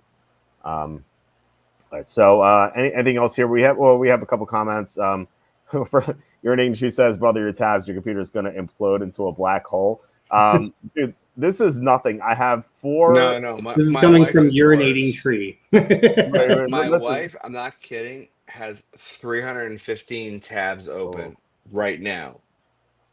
I have. Thank God the Mac Mini with the M2 chip does what it does, because she says her work computer is too slow. Mm-hmm. To which I go, well, your work sucks, and I have to pay for it. Like, I'm charging rent and interest on this now. Dude, I have this. Like, I have open. I think this is like 44 tabs. I have my main. This is not even my main window. I have 88 tabs in my main window. I have another window that's 42 tabs. I have an Opera window that has about 80 or so tabs. Or it's probably like 60. Question, I Walter. I have a Firefox browser that has about 60. So, all right, go ahead. Based on our conversation offline, did you look below your waist? I look below my waist. What does that mean? Yes. Do you have equipment below your waist? Yes, of course. I'm not a cat. Then why the hell do you have so many tabs open? You sound like a woman. Is that a womanly thing? I know where everything Yes, it is. Oh my God. No, it's not. My wife has, oh my God. She has 107 tabs open on her phone right now. Yeah, I have like 200. She has 3,900 applications open. Yes. And then on top of that, with the tabs, and then when I have to get the clean my Mac thing out, to make sure that she like isn't like breaking my computer, because it's my computer, not her work's computer, because her work computer is too slow. When I go on there, she has 10 gigabytes worth of data that needs to be deleted. Gigabytes, not megabytes. Gigabytes. Who the needs that many gigabytes? Well, first of all, I don't think that Sorry, all these tabs mean. I just had to. Sorry. Well, first of all, I my wife don't. says I'm ineligible for blowjobs tonight, because I just got a text saying if you continue talking, you're not getting blowjobs. And now I don't have a wife. Apparently, she's filing for divorce. That's it. It's over. It's over. I'm done. Screwed. So it's all on camera now. So. Oh boy. Yeah, you can go back on it. Like, people have heard. Yeah, well, I mean, it was a great 12-year run. I'll just find another Jordan like Belichick did. Well, listen. I'll walk around wearing my my Super Bowl rings. It will work out. Listen, I don't think it's a womanly thing. I know a lot of dudes who have a ton of tabs open. I don't like. I know where everything is. Like I can go. Okay. Can AI help you now? Can AI help you with that? I want the Caesar's price of an anytime touchdown of Jordan Watson. Go. Okay. Well, I have to log in. Sorry, I couldn't resist. You said who everything was. Hold on. Who was it? I'm totally fucking with you. Stop it. I'm gonna look. Who is it? Justin Watson, anytime touchdown. Justin Watson, anytime touchdown. I don't even know where MVP is. Oh, there it is. I don't want MVP. I want anytime touchdown. Oh, anytime. Sorry, I thought you said anytime. I'm just MVP. busting your balls. Would you stop? You're ruining the broadcast. Justin Watson is 600 to 1 to win MVP. I just found it. No, I don't want 600 to 1 MVP. I'm just gonna bet it score a touchdown because I know he is. All right, anytime touchdown. You have to click show more. Justin Watson is 65 to 1 to win any. There you go. Anytime touchdown. No, sorry, that's first touchdown. He's 11 to 1 to get anytime touchdown. I'll take 11 to 1. I think he ran 6 routes last week. He's disappeared Okay. ever since Marquise Brown came back. But again, Andy Reid with his bag of Okay. tricks. Okay. Everyone said the same thing about Brady and Scotty Miller too. When Brady threw a perfect bomb at the end of the first half to Scotty Miller at 4,800. So I'm just saying. Urinating Tree is a massive streamer. I had to look that up, and okay, Well, I did see that he does have quite a bit of followers. So Wow. I've never heard of him before, but very creative Is name. urinating, Honestly, not knowing who he is, oh my urinating God. on us? Is this like a weird like pseudo fetish? Yeah, I mean, he's got 617,000 subscribers. Wow. Well, welcome to the stream, Urinating Tree. I have a million tabs open, but yeah, welcome to the stream. Kimmy Eagle says anytime touchdown, Barkley, Hurts, Kelsey, Hunt, Barkley over 90 rushing, Barkley over 90 rushing, over receiving, Worthy, Kelsey, Brown, Smith, Goddard, both quarterbacks over 100 touchdowns, and Mahomes over 300, 559.8 to 1, 4 wins, $2,200. That's a lot of fun. That's a lot of fun. For the fact that it's $4, I'm in. Yeah. If you told me it was like 40 or 400, I ain't doing it. No, it depends how rich you are. If you're like a millionaire, you like throw 40 on it, it doesn't matter to you. Or you're like Nuggets, where you're just like, yeah. I don't as a matter of fact, I kind of break it up. So I would do the whole thing for $4. And then I would say Barkley, Hurts, Kelsey, Hunt, Barkley, anytime touchdown. And I put some money on that. Oh, sorry. This is for you, Nuggets. This was for you because you're projecting 41-38. Well, can't make an eagle. I like you. I made an eagle once. Nice. I hope you make an eagle one time.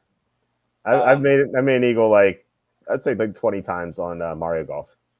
Well, yeah, Mario Golf, and actually the new. Okay, I'm not gonna sidetrack us, but I will say the new 2K25 that just came out is awesome, and it's free right now. You can actually download it where you play the Waste Management back 9. Oh, that's You awesome. can create your own character. It's free and it's awesome. So if you all can jump on that, it's great. So for the PGA 2K25, it's awesome. Love it. I created myself as a Fat Pat version, but only a redhead. It was great, and somehow I did a hole in one on 16, but it's the same reaction as what happened with Grillo the other day. Oh, that's funny. Anyway, what I will say is I would make this whole bet, and then on top of that, I would also bet, anytime touchdown, Barkley, Hurts. Okay, Yeah, Eagles, stop like showing your balls. Like I get it. You're cool, and I can't get to Phoenix. I get it. I wish I was that cool, but I have kids and my wife, so I can't get out there. But normally I would, because right now I should be in Vegas to watch Super Bowl, which is what I normally do for every Patriots Super Bowl, but we're not in it, so it's a whole other story. However, I would break this up. I would do all the anytime touchdown hours. I would do anything over 90 in receiving yards, and then I would do both quarterbacks over TD, just to kind of insulate myself. I know it costs a little bit more, but like I get the big payoff. Like tonight when I did my betting for hockey and basketball, I could have missed out on a lot of stuff, right? But because you break it up, you kind of insulate yourself, and it's not as high exposure as it could be. Mhm. So like tonight, where I bet Dallas and San Jose, and the over was 6 goals, and I bet a ladder up to 9, ended up being 11. 11 total goals, which was like plus 1,500. So for me to put like $10 on it, for each level made sense. but it could have gone the other way, right? Where it was a close game, but not being that. But my point is that, like, bet what you can afford, and yes, $4 to win 2,200 is awesome. Not gonna argue with that. I think it's a great kind of like sweat throughout the whole Super Bowl, but break it up and be smart about it. Like that's why I wish you could ladder something like this, because that's what I love doing. So maybe in your idea, it's above a 49 total, right? I already bet the over for 49. Maybe you bet 50, 51, 52, 53. Bet it up to 60, and you maybe make $5 each one. Because I'm seeing, like, to get up to 60 is like plus 700 for $5. I like that. I mean, I Uh, like that laddering that kind of deal. Like, I I mean, think you're that's what I'm right. saying. Like, I think you're right that like you should have a like a base for this. yeah. You know, like you don't think you need to have as many anytime touchdowns. You could just have like Barkley and Kelsey or something, Hmm. and then like you said, just a couple of those, and then you could scale it up more and more and bet less on them, but to win more. I think that makes a lot of sense. But yeah, like Cam Miguel says, this was your 41 to 38 game script. Like if you Yeah. think the game's going to go that way, like you kind of have to wonder, like there's going to be a lot of overs and a lot of touchdowns. Like, Holy um, crap. The over's The, actually gone. It's dropped. It's now 48.5 now. the only thing that's missing from this is actually the coin flip, because now you can bet that in Massachusetts. Oh, you're a dick. But yeah, sure. Correct. yeah, yeah. If you're going to do that, like I said, do it on DraftKings. You get pure 50-50 odds, which you don't get at casinos. It's kind of like mind boggling. Although I think it was John Sanders who said it's like it's a way to get you in. But Hmm. you know, what are you going to do? All right, we're approaching 2 hours now. Do you guys have anything else you guys want to add before we head out? I can I'll add this. I was thinking of doing like so. I had this like mega parlay on the site. I'll bring it up. It's kind of like Cam making Eagles, although it's like a lot of alt lines. Like it's a lot of low alt lines, so they're more likely to hit. So like this one, for example, Eagles plus 7.5 alt line. I know Butters, you don't like that, but still. Jalen Hurts 150 plus passing yards. Jalen Hurts 25 plus rushing yards. Saquon 80 plus rushing yards. Devontae Smith 25 plus receiving yards. AJ Brown 3 plus catches. Dallas Goedert 40 plus receiving yards. Mahomes 175 plus passing yards. Mahomes 25 plus rushing yards. Kelsey 40 plus receiving yards, and Xavier Worthy 25 plus receiving yards. This $100 parlay pays $1,100. It's like I said, it's a lot of alt lines. These are all very low for these players. I did something similar like this with the AFC NFC Championship. I hit 10 out of 11 legs. The only leg I lost is Travis Kelsey. That was tilting. Like he did nothing that game. But I think like, you know, I think this should be better than 11-1. So I bet it. But my point was I was going to do a smaller parlay with just 3 legs. It was going to be Eagles plus 7.5. It was going to be Mahomes 175 plus passing yards, and it's going to be Saquon 80 plus rushing yards, and something like that was like I think it was like minus 136 or minus 139. So it's not plus money, but I think that's something that's like very likely to hit. Although again, like Butters, you won't look that, but so that's something I was going to post that. And also I was going to do all the projected final scores. So I was going to post all that tonight. And also I'll save this last one for the end. Nuggets, you were going to say something? No, I was gonna say I have bet on Caesars every total points scored in the game Mhm. from 43 to 49, all the way up to 71 to 77, because it's all Okay. plus money. So I bet everything from, I mean, plus 350 to plus 1800, and that's the 71 to 77.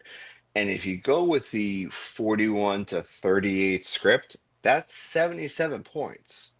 Mm-hmm. So, I mean, to throw $5 on each one, and if you ladder it the right way, I mean, hold on, we hit 24 points, we hit 48 points. It just keeps going and going.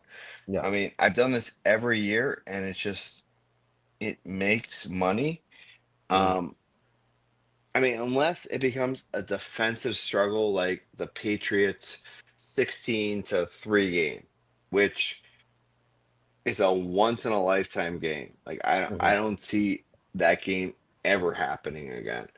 Yeah. I mean, hell, this game should be in 16-9, but that's a whole other story. But uh, you know, throw $5 on each one, make yourself a little money, and call it a day. I really like that. So, because then you have no vested interest in um the team or either team. You just have a vested interest in the score. So, Hmm. I always like this type of game. Okay. One thing I one thing I have learned too is now in my state I can't bet, but I mean I'm not too far away from a betting state. But in this state you do have the like the pick six for DraftKings, so you can there is some sort of way that you can play props. But some of these are actually more fun to play the props than they will be to actually play them in like a DraftKings lineup because you have sometimes you actually have better odds or you have more favorable odds to actually make money. Whereas if you were to throw that sort of the same scenario into like a DraftKings lineup, you're either limited based on salary or you are trying to get way too off the board where it, you may be like the worst chance of uh, winning $1 million by yourself than you would be by just winning it based on just placing a bet on a props Hmm. or like on a parlay. Yeah, that makes sense. Um, yeah. So also the last thing I was going to add was I mean everyone knows this by now. I made a 17-1 bet on the Eagles to win the Super Bowl back in April. And so I've been like kind of toying with what I was going to do with trying to hedge or middle. I don't know if you guys have any ideas for that, but what I planned to do was to bet the Chiefs plus 3.5 at like, I think Bookmaker has the cheapest price now at minus 188. I'll have to check tonight after the show. Um, so my thinking is like, yeah, I think it's a good hedge slash middle because if the Eagles win by 1, 2, or 3 points, then I have this game being Eagles 23, Chiefs 20. I get to win both bets, which would be pretty sweet. But yeah, I mean, even if the Chiefs win if the Chiefs win, then I still collect a little bit. So I feel like I need a hedge. Like it's 200 to win 3,400. You So said 188 was you thought you were was the best. yeah, that's what I saw last night. I don't know if anything was better yet. Like I said, I was gonna go through it. I'm actually just gonna log into Bookmaker to make sure if that's still the case. It's But plus 141 right now on DraftKings. Chiefs minus 3.5. Oh, Chiefs minus 3.5. Oh, sorry. No. Sorry. Chiefs plus 3.5. Chiefs plus 3.5 on Oh, DraftKings. Chiefs plus 3.5 was minus 226. Yeah, exactly. Like it's a bad number. Actually, it's dropped a little bit on Bookmaker. It's Chiefs plus 3.5 minus 185. Um, so that's not too bad because earlier in the week, or no, last week, the best number I saw was minus 205. So minus 185 is not bad. Like 500, betting 500 wins you 270, which is not the worst. Also, I think what I was also going to do was like parlay Chiefs plus 3.5 with like Mahomes over 150 passing yards or something, or like Saquon Barkley over 60 rushing yards or whatever. Like something that very easy that's going to hit, almost certainly going to hit, and like that would get me a better vig for that. So I don't know if you guys had any thoughts there. Maybe I should parlay Chiefs plus 7.5 to be a little bit safer with something like Mahomes 175 plus. Like not a lot, like $100 or something. Like do 100 here, 100 there, 100 there, kind of like mess around.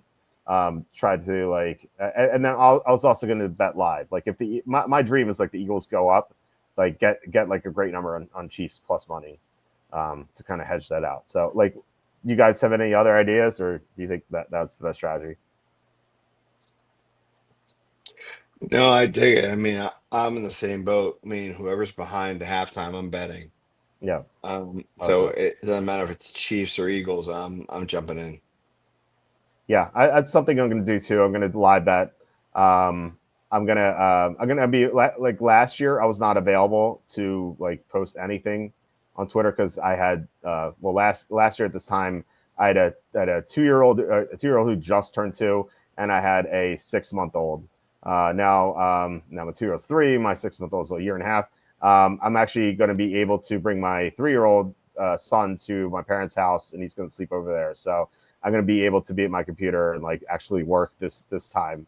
I don't think I'm going to do a live blog because I might just post on Twitter. And the reason for that is because I want to make sure I get like every live bet in possible. Like I don't want to miss anything given like the middling and hedging opportunities here. So that's my plan. How are you guys going to watch the Super Bowl? What are you guys doing for the game? For the first time in 10 years, I'm not in Las Vegas watching it. Yeah, Because normally I'm at the Palm Restaurant at Caesar's Palace in Las Vegas watching the game. I have not So been this is there. I'll have to check it out. I think Um, I think one of my it neighbors is is hosting it, but just for like the first half because we've all got yeah, kids. it is awesome. Actually, I strike that. I go back to 14. Sorry, um, I go back to 11 years because here's the true story. You want something fun? So anyway, got invited to go to Vegas for the '07 Patriots, which was technically '08 against the Giants. Get there. Um, a host of mine says, "Hey, are you willing to part with some tickets?" And we had 6 tickets. And we're kind of like, nah, nah, nah, nah. We're gonna watch the Patriots commit history, blah blah blah. Hmm. Host comes back and goes, "Give me a number." I'm like, I say 20,000 a ticket. The seats were 1,400 a seat. I was making it up, right? My dad looks at me and goes, "What the hell did you just do?" I said, "Well, we got 6 seats. I mean, we got to pay for next year's tickets." And he goes, like, "Why did you ask for 50?" So we're 17th row end zone at Arizona, right? So 17 rows up. Um, so it turns out the 2 tickets I sold, one was for me and a buddy of mine. Oh my god. So we sold them for 25,000 each to 2 Giants fans. That that's my dad. And I gave my dad his cut whenever. And then we pay for next year's tickets. Uh, and then we get a phone call from a buddy of mine who works at the Patriots for security. He goes, "Brady is puking his guts up. Change all your bets." Yeah. And I went, "What?" He's like, "No, no, no. You understand? Like, Brady is like, can't see straight. Change all your bets." And I was like, "What the fuck?" So I just made 50 grand. So I took 20 of the 50 and threw it on Giants money line and Giants plus 3 points or Wow. plus 7 points, I think plus 7. Um, Obviously we won all that, and I'm in my Patriots gear, and I'm cheering the Giants just won. Everyone's like, "What are you retired?" I go, "No, you don't have the information I have. You." And I cleared That's awesome. like, I'm not kidding, like I cleared like 200K. So, Wow. um, and I go to the Palm restaurant and I'm telling everybody, I was like, "You're a traitor, blah blah blah." I go, "You know what? Let me get this straight. I got 200 grand here in my bag right here, and you're telling me I'm a traitor? Like, do do you not want me to tip you? Do you not want money?" That's funny. Like I literally have a bag of 200 grand, and they go, "No, Chris, we love you. We love you, Nuggets. You're great." I go, "Oh, that's what I thought." So since then, I've had a row of 6 seats reserved to watch Super Bowl, and they call me every year like, "Chris, do you want your seats?" I'm like, "This year, no." Well, especially when Peyton made it next year. And then I went for the Patriots against the Falcons. Yes, I had my 6 seats right in front, and I was like, oh, it's gonna suck. Mhm. And then I bet the Patriots to come back and win it, and I made half a bill. But but this is a whole other story. Anyway, my point is that yeah, it was a couple years. But yeah, the best place, in my opinion, if you can't get a seat at a sports book, if you can get to Vegas, because here's the funny part. I called my buddy the other day. I'm like, yo, I might come to Vegas and then go bounce because I was supposed to start a new job in California on Monday. Mhm. It turns out that contract got revoked, but that's a whole other story. Um, and I was like, I might just go to Vegas, watch Super Bowl. And he's like, don't go to the best place to watch is Cosmo now because now it's an MGM property. So if you Yeah. have MGM credentials, you go there. Um, if you can't get into a private place like the Palm. Um, so yeah, so I was thinking of going there. I stayed at the Cosmo the last time I was there. It's Cosmo's great. yeah, it's Mi- great except there was someone throwing water bottles off like the 50th floor toward the pool. Yeah. I was hit Well, like some girl. would you like the history of the Cosmo? Sure. So the history of the Cosmo is it was an independent property, and then the Marriott people bought out the Cosmo people, and it was supposed to be a Marriott property on the strip. But the Marriott got buried in debt because of COVID. So they sold it to MGM.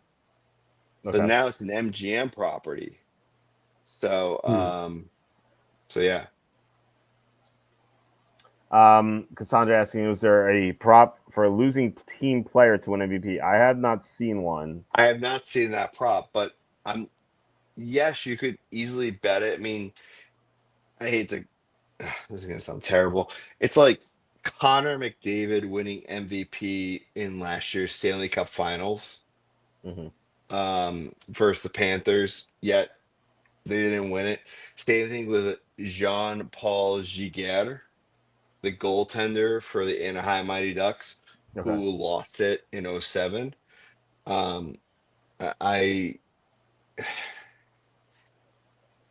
the only way to make that bet is like at the end of the third quarter, where you think Mahomes is going to win MVP but lose the game. But I'm telling you, you're probably pissing your money away. Like, there hasn't been a way for a loser to. Okay, let me take a step back. If the Patriots lost against Atlanta, right? Grady Jarrett had 3 sacks in Super Bowl record, right? Had he recorded another tackle or another sack, anything like against the Patriots, he wins MVP. No questions. So could he have won it in a losing fashion? The answer is probably no. Hmm. No. Actually, Um, correction, he didn't. yeah, Wait, someone wheeled Nuggets? What? it's in there saying some real nuggets to bet. I could, I I could see Cinder, a you're not very situation. friendly. You sound like my wife. Are you like my wife right now? that's Like all, you? I'll say is that your wife's fault? I no, it's happened once in Super Bowl. Someone I think it was John Sanders. Someone mentioned it before that. Johnson, yeah, Yeah, yeah, happened once before. So yeah, I it can could happen see. again, but you need a great number on it, and I don't even know if that's available. I haven't seen it. So I think um, you need some scenario where it's like the only one person I could think it would be like Saquon Barkley. Let's say it was like Saquon Barkley. He has like 3 touchdowns. They're making a comeback. They're down by a field goal to go to overtime to get there. Then and then they blew a 3 seconds field goal. left, and then Jake Elliott misses it. Like okay, like Saquon did everything he could to put his team on his back, but just came down to a kick. I mean, like it is what it is, sort of thing. He's still the MVP. yeah, yeah, there are definitely scenarios what can happen. Sandra's saying don't forget Cinder $50 Nuggets. Well, Cinder has to DM Nuggets for that to take place. All right, I guess we're over 2 hours now. I think we should head out because I have to post some bets. And then we prepare for the game that happens in less than 24 hours. Any final thoughts? Let's go Butters and then Nuggets before we head out. Butters, anything you want to plug? Like, go ahead. I'm still thinking with all the comments, with so many people wanting, and especially both you two, leaning heavily on the Eagles. I still have this feeling Chiefs are going to win this. It just feels like everyone wants the Chiefs to lose, and like this is the perfect scenario for the Chiefs to like do that three-peat as well and just silence everyone. Like I could see it. So that's just what I'm going to say about this game. Okay. I've got nothing to plug though. Okay. I think you're not wrong, Butters. But this to me feels like for most I'm betting the Chiefs, and call me. I'm not cheering for the Chiefs, but I just feel like call me stupid, call me crazy. This feels like Giants Patriots 07, where everyone thought the Patriots were going to steamroll the Giants, but the Giants had a better offensive line. They had a better, they made some things work. And it's got that weird feeling that this is a Eagles game that they squeak out, and that's why I bet the 41-38 number. Could it be lower? Absolutely. I don't know. I've been stickman so many times like, oh yeah, the Patriots are gonna win it. The Chiefs are gonna win it. And then you find out Vic Fangio's got something up his ass that you're like, what? I mean, just like Steve Spagnuolo, where against the Giants twice, you're like, Brady got a safety in the first play of the game? Like you start putting things together like that, you're like, can the Chiefs come back from a deficit? Absolutely. And I'll bet them if they're down at half. But half of me goes like, the spread is the way that the spread is going to be. I mean, I completely agree with it. Like, gun to my head, I think the Chiefs are going to win it, but I'm not going to be surprised if the Eagles pull it out at like a last second field goal. Like, I could see the Eagles winning like 30-27, right? And I bet every ladder between the 20-27 all the way up. So I'm covered no matter what. But I could just see something weird like that. Do I see an octopus happening with Saquon? Absolutely. I see an octopus happening.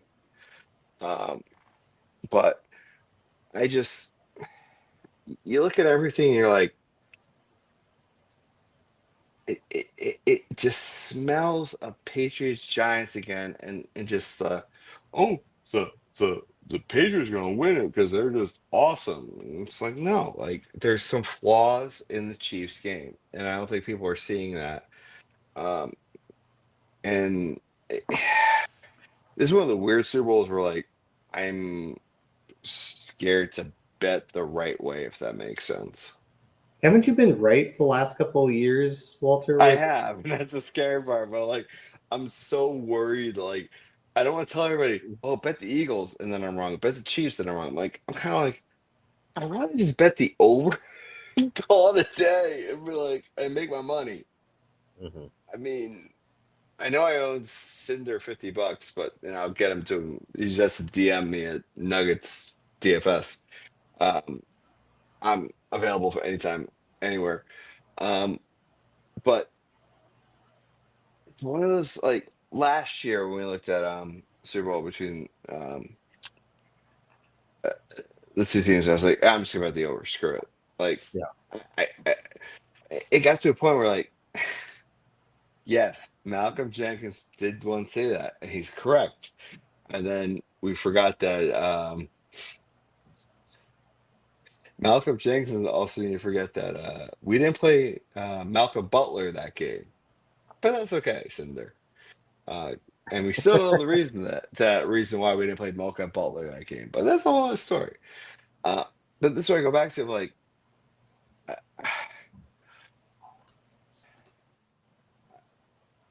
data dictates decisions, and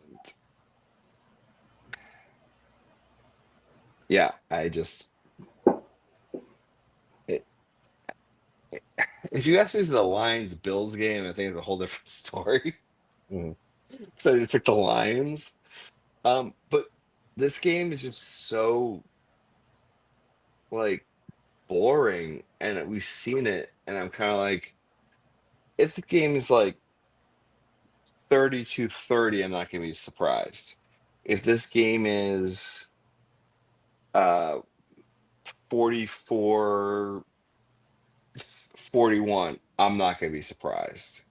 Right? Like it's one of Yeah. those like, it's just like the Patriots Giants game, right? I mean, it was 27-14, sorry, 17-14, and then what, 21-17. I think it was the other game. Like, Mhm. I'm not gonna be surprised by any of the scores. No team's getting blown out. I think it's gonna be close regardless. And it's a question of like, can Jalen Hurts actually throw the ball? I know it sounds weird, but I know Mahomes can throw a ball, and I know some guys can catch it. But when I look at Jalen Hurts, like, he can run a lot, but can he throw it to like an out route? Like, because I see him throw to Saquon, bounce off his hands. Throw it to Gainwell, same thing. Like, I don't know. I know it sounds really weird, but like Foles could do that. Does Hurts have the, I don't know, makeup to do that? Because we see him choke before in big pressure, and then Tua had to come in and save his ass. So there's no full safety net this time. Can you do it, Jalen? If you can, great.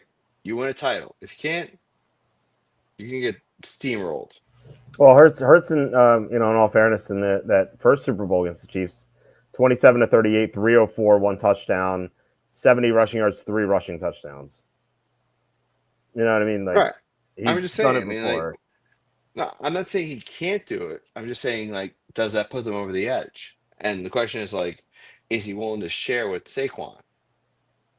Yeah. Well, he didn't have Saquon to lean on. They had no running game. They Oh, were no. ahead, and they had to abandon the running game. They couldn't run it. Again, Walter, you're 100% correct. I'm not arguing that. My Mhm. question is, does pride and ego get in the way?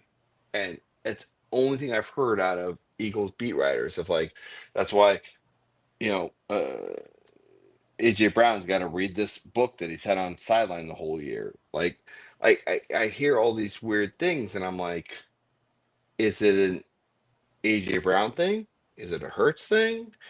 Is it like I can't score all the touchdowns, but Saquon's get like, so I get what you're saying, Walter. I'm just trying to tell you, like, from the outside looking in, I'm like, what adds up? Right. Right. I mean, I'm more I might be confident. 100% wrong, and I'm fine being 100% wrong. I'm just telling you, like, what I'm hearing in Boston and LA and Vegas is like everyone's saying the same thing. Like, does that add up? And you tell me if I'm crazy. If I'm crazy, I'm crazy.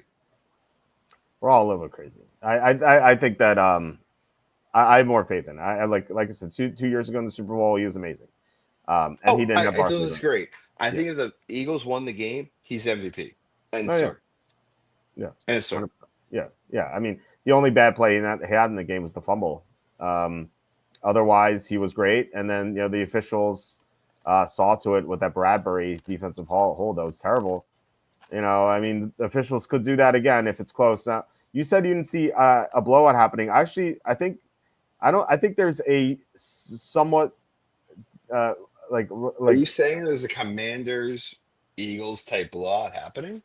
I think there could be a Buccaneers Chiefs type blowout like we saw 4 years ago. Ooh. Like Or 38-9? Okay. yes, something like that. I think if there is a blowout, I think the Eagles blow them out because the Eagles, I think by far are the better team. I like outside of quarterback. Oh, no, And we kicker, agree there 100%. I said yeah, roster top to bottom. I 100% agree. yes, and I think that if the Eagles can pressure Mahomes like the Buccaneers did, then I really don't see the Chiefs doing much. Like I said, 212 net yards against the Texans, and the Eagles have a better defense than the Texans. So like this Kansas City offense has done nothing all year against bad teams. Like I said, the only two good teams they played all year are the Bills and the Ravens. Like their schedule otherwise was a joke. And the Eagles are more battle tested.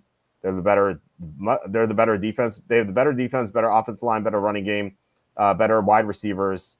Mahomes obviously better than Hurts. But Hurts is good, and I think he could do well.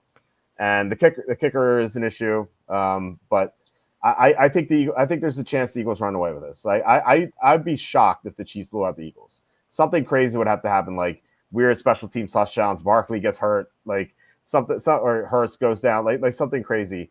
But if there's a blowout, I think it's the Eagles blowing out the Chiefs, and I'd give that like a 10 to 15% chance of happening. No. So we're kind of vibing on the same wavelength because if you think about it with the Patriots, right? Brady threw for 500 yards and they still lost. I could see something like that here where like Mahomes throws it all over the yard and they still lose because Patriots were still way behind. They're still down by, even if they came a field goal, they're still down by a touchdown. Like I could easily see that. So you're not wrong. I think that there's definitely some. I'm trying to like figure out some bets here. So I'm looking at like scoring, and everything is like all Chiefs dominating. I'm like, wait a minute, the Eagles have to have a shot here. So the Eagles like, let's make it up. Like Eagles 31 to Chiefs 24 is plus 9,500 right now. I can see something like that. I can see Eagles 31 to Chiefs 28. I could see that where it's plus 10,000. I think if you go off a key number, if you go to like you said 31-24, I wonder what 31-23 is, because you see a lot like when a team's down 14, they score a touchdown in the fourth quarter, they go for two. So it'll be 8-6. 31 to 23 for Eagles 31, Chiefs 23 is plus 15,000 right now. There you go. Yeah. I'm all. So Eagles 31, Chiefs 21 is plus 20,000. Wow.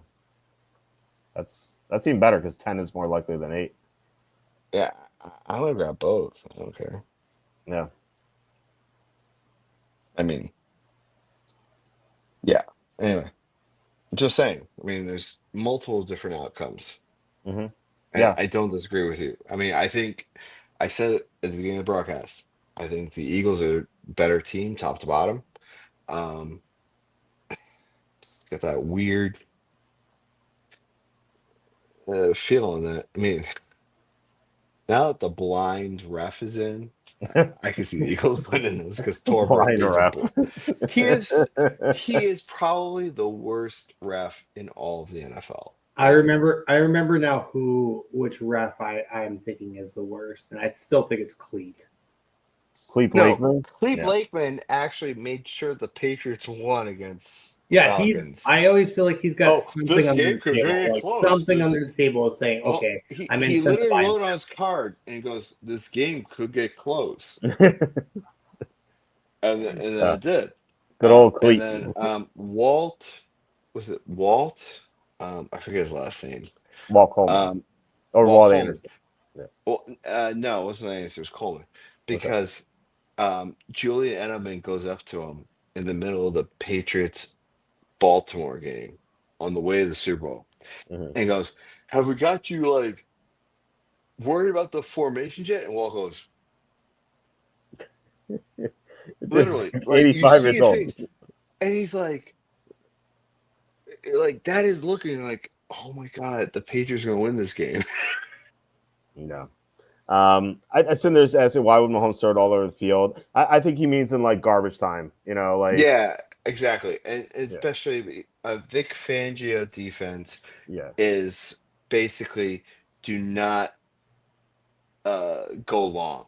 Like it yeah, is short passes, it is outs from the backs and the tight ends. It is not anything like you might get some slants from the wide receivers, but in a Vic Fangio defense, it's all pressure and they make sure nothing goes deep. So yeah. I think Stafford in the divisional round where he had like a monster fourth quarter passing wise. You know, he only got one right, touchdown. but not only that, if you look at Vic Fangio when he was the uh, coach of the Broncos against Mahomes, you will see results of that. Hmm. Yeah, I mean, the only one that destroyed the Broncos was Kelsey. And granted, yes, I understand the name and how much it, but I could easily see Noah Gray doing the same shit. Like I yeah. could see Kelsey getting all the attention, and oh look, there's Noah Gray wide open. Yeah. Yeah. I think Gray could have a decent game. I think he's a good play in DFS. So, I, I, uh, I think DFS he's a no brainer. yeah. All right, guys, we're at 2.5 hours. I think we got to sign off. So, Yeah, because thanks. wifey's already yelling at me and pissed, and I might be getting divorced, so I might be asking you guys for your help. All right. Well, thanks, guys, for watching, commenting. Really appreciate it. Thanks for Butters and Nuggets for joining us in the show. Last minute, too. I asked you guys at like 5 o'clock, like, you guys want to come on? They're like, sure. So, thanks so much for joining me. Otherwise, I would have had to go solo. So, it's definitely much more entertaining Never when you need to go guys are. solo. I'm always on for a good take. All right. Butters, maybe not so much. Oh, wifey's already saying it's 1:40 and there's no blowjobs now. Oh man. Well, hopefully, hopefully changing their mind. So let's get out of here. So we're gonna be back on Tuesday. Evan's gonna be on for one last episode before he'll be on occasionally throughout the off season, but we're gonna do a Super Bowl recap and stuff like that. So yeah, we'll be back then. I hope you guys have a great time watching the game. And yeah, please hit like, subscribe, comment below, share this video, visit the link in the description from the merch store. I'll have more bets posted later tonight / tomorrow morning. So check that out, and then hopefully some NBA picks. There are only 3 games tomorrow, so not a lot to choose from. So I may not have an NBA pick, unfortunately, but yeah, we'll definitely have some on Monday. We're on an 18-9 run right now in the NBA, so we're doing quite well there. All right, guys, thanks again, and have a great time watching the Super Bowl, and I'll talk to you on Tuesday.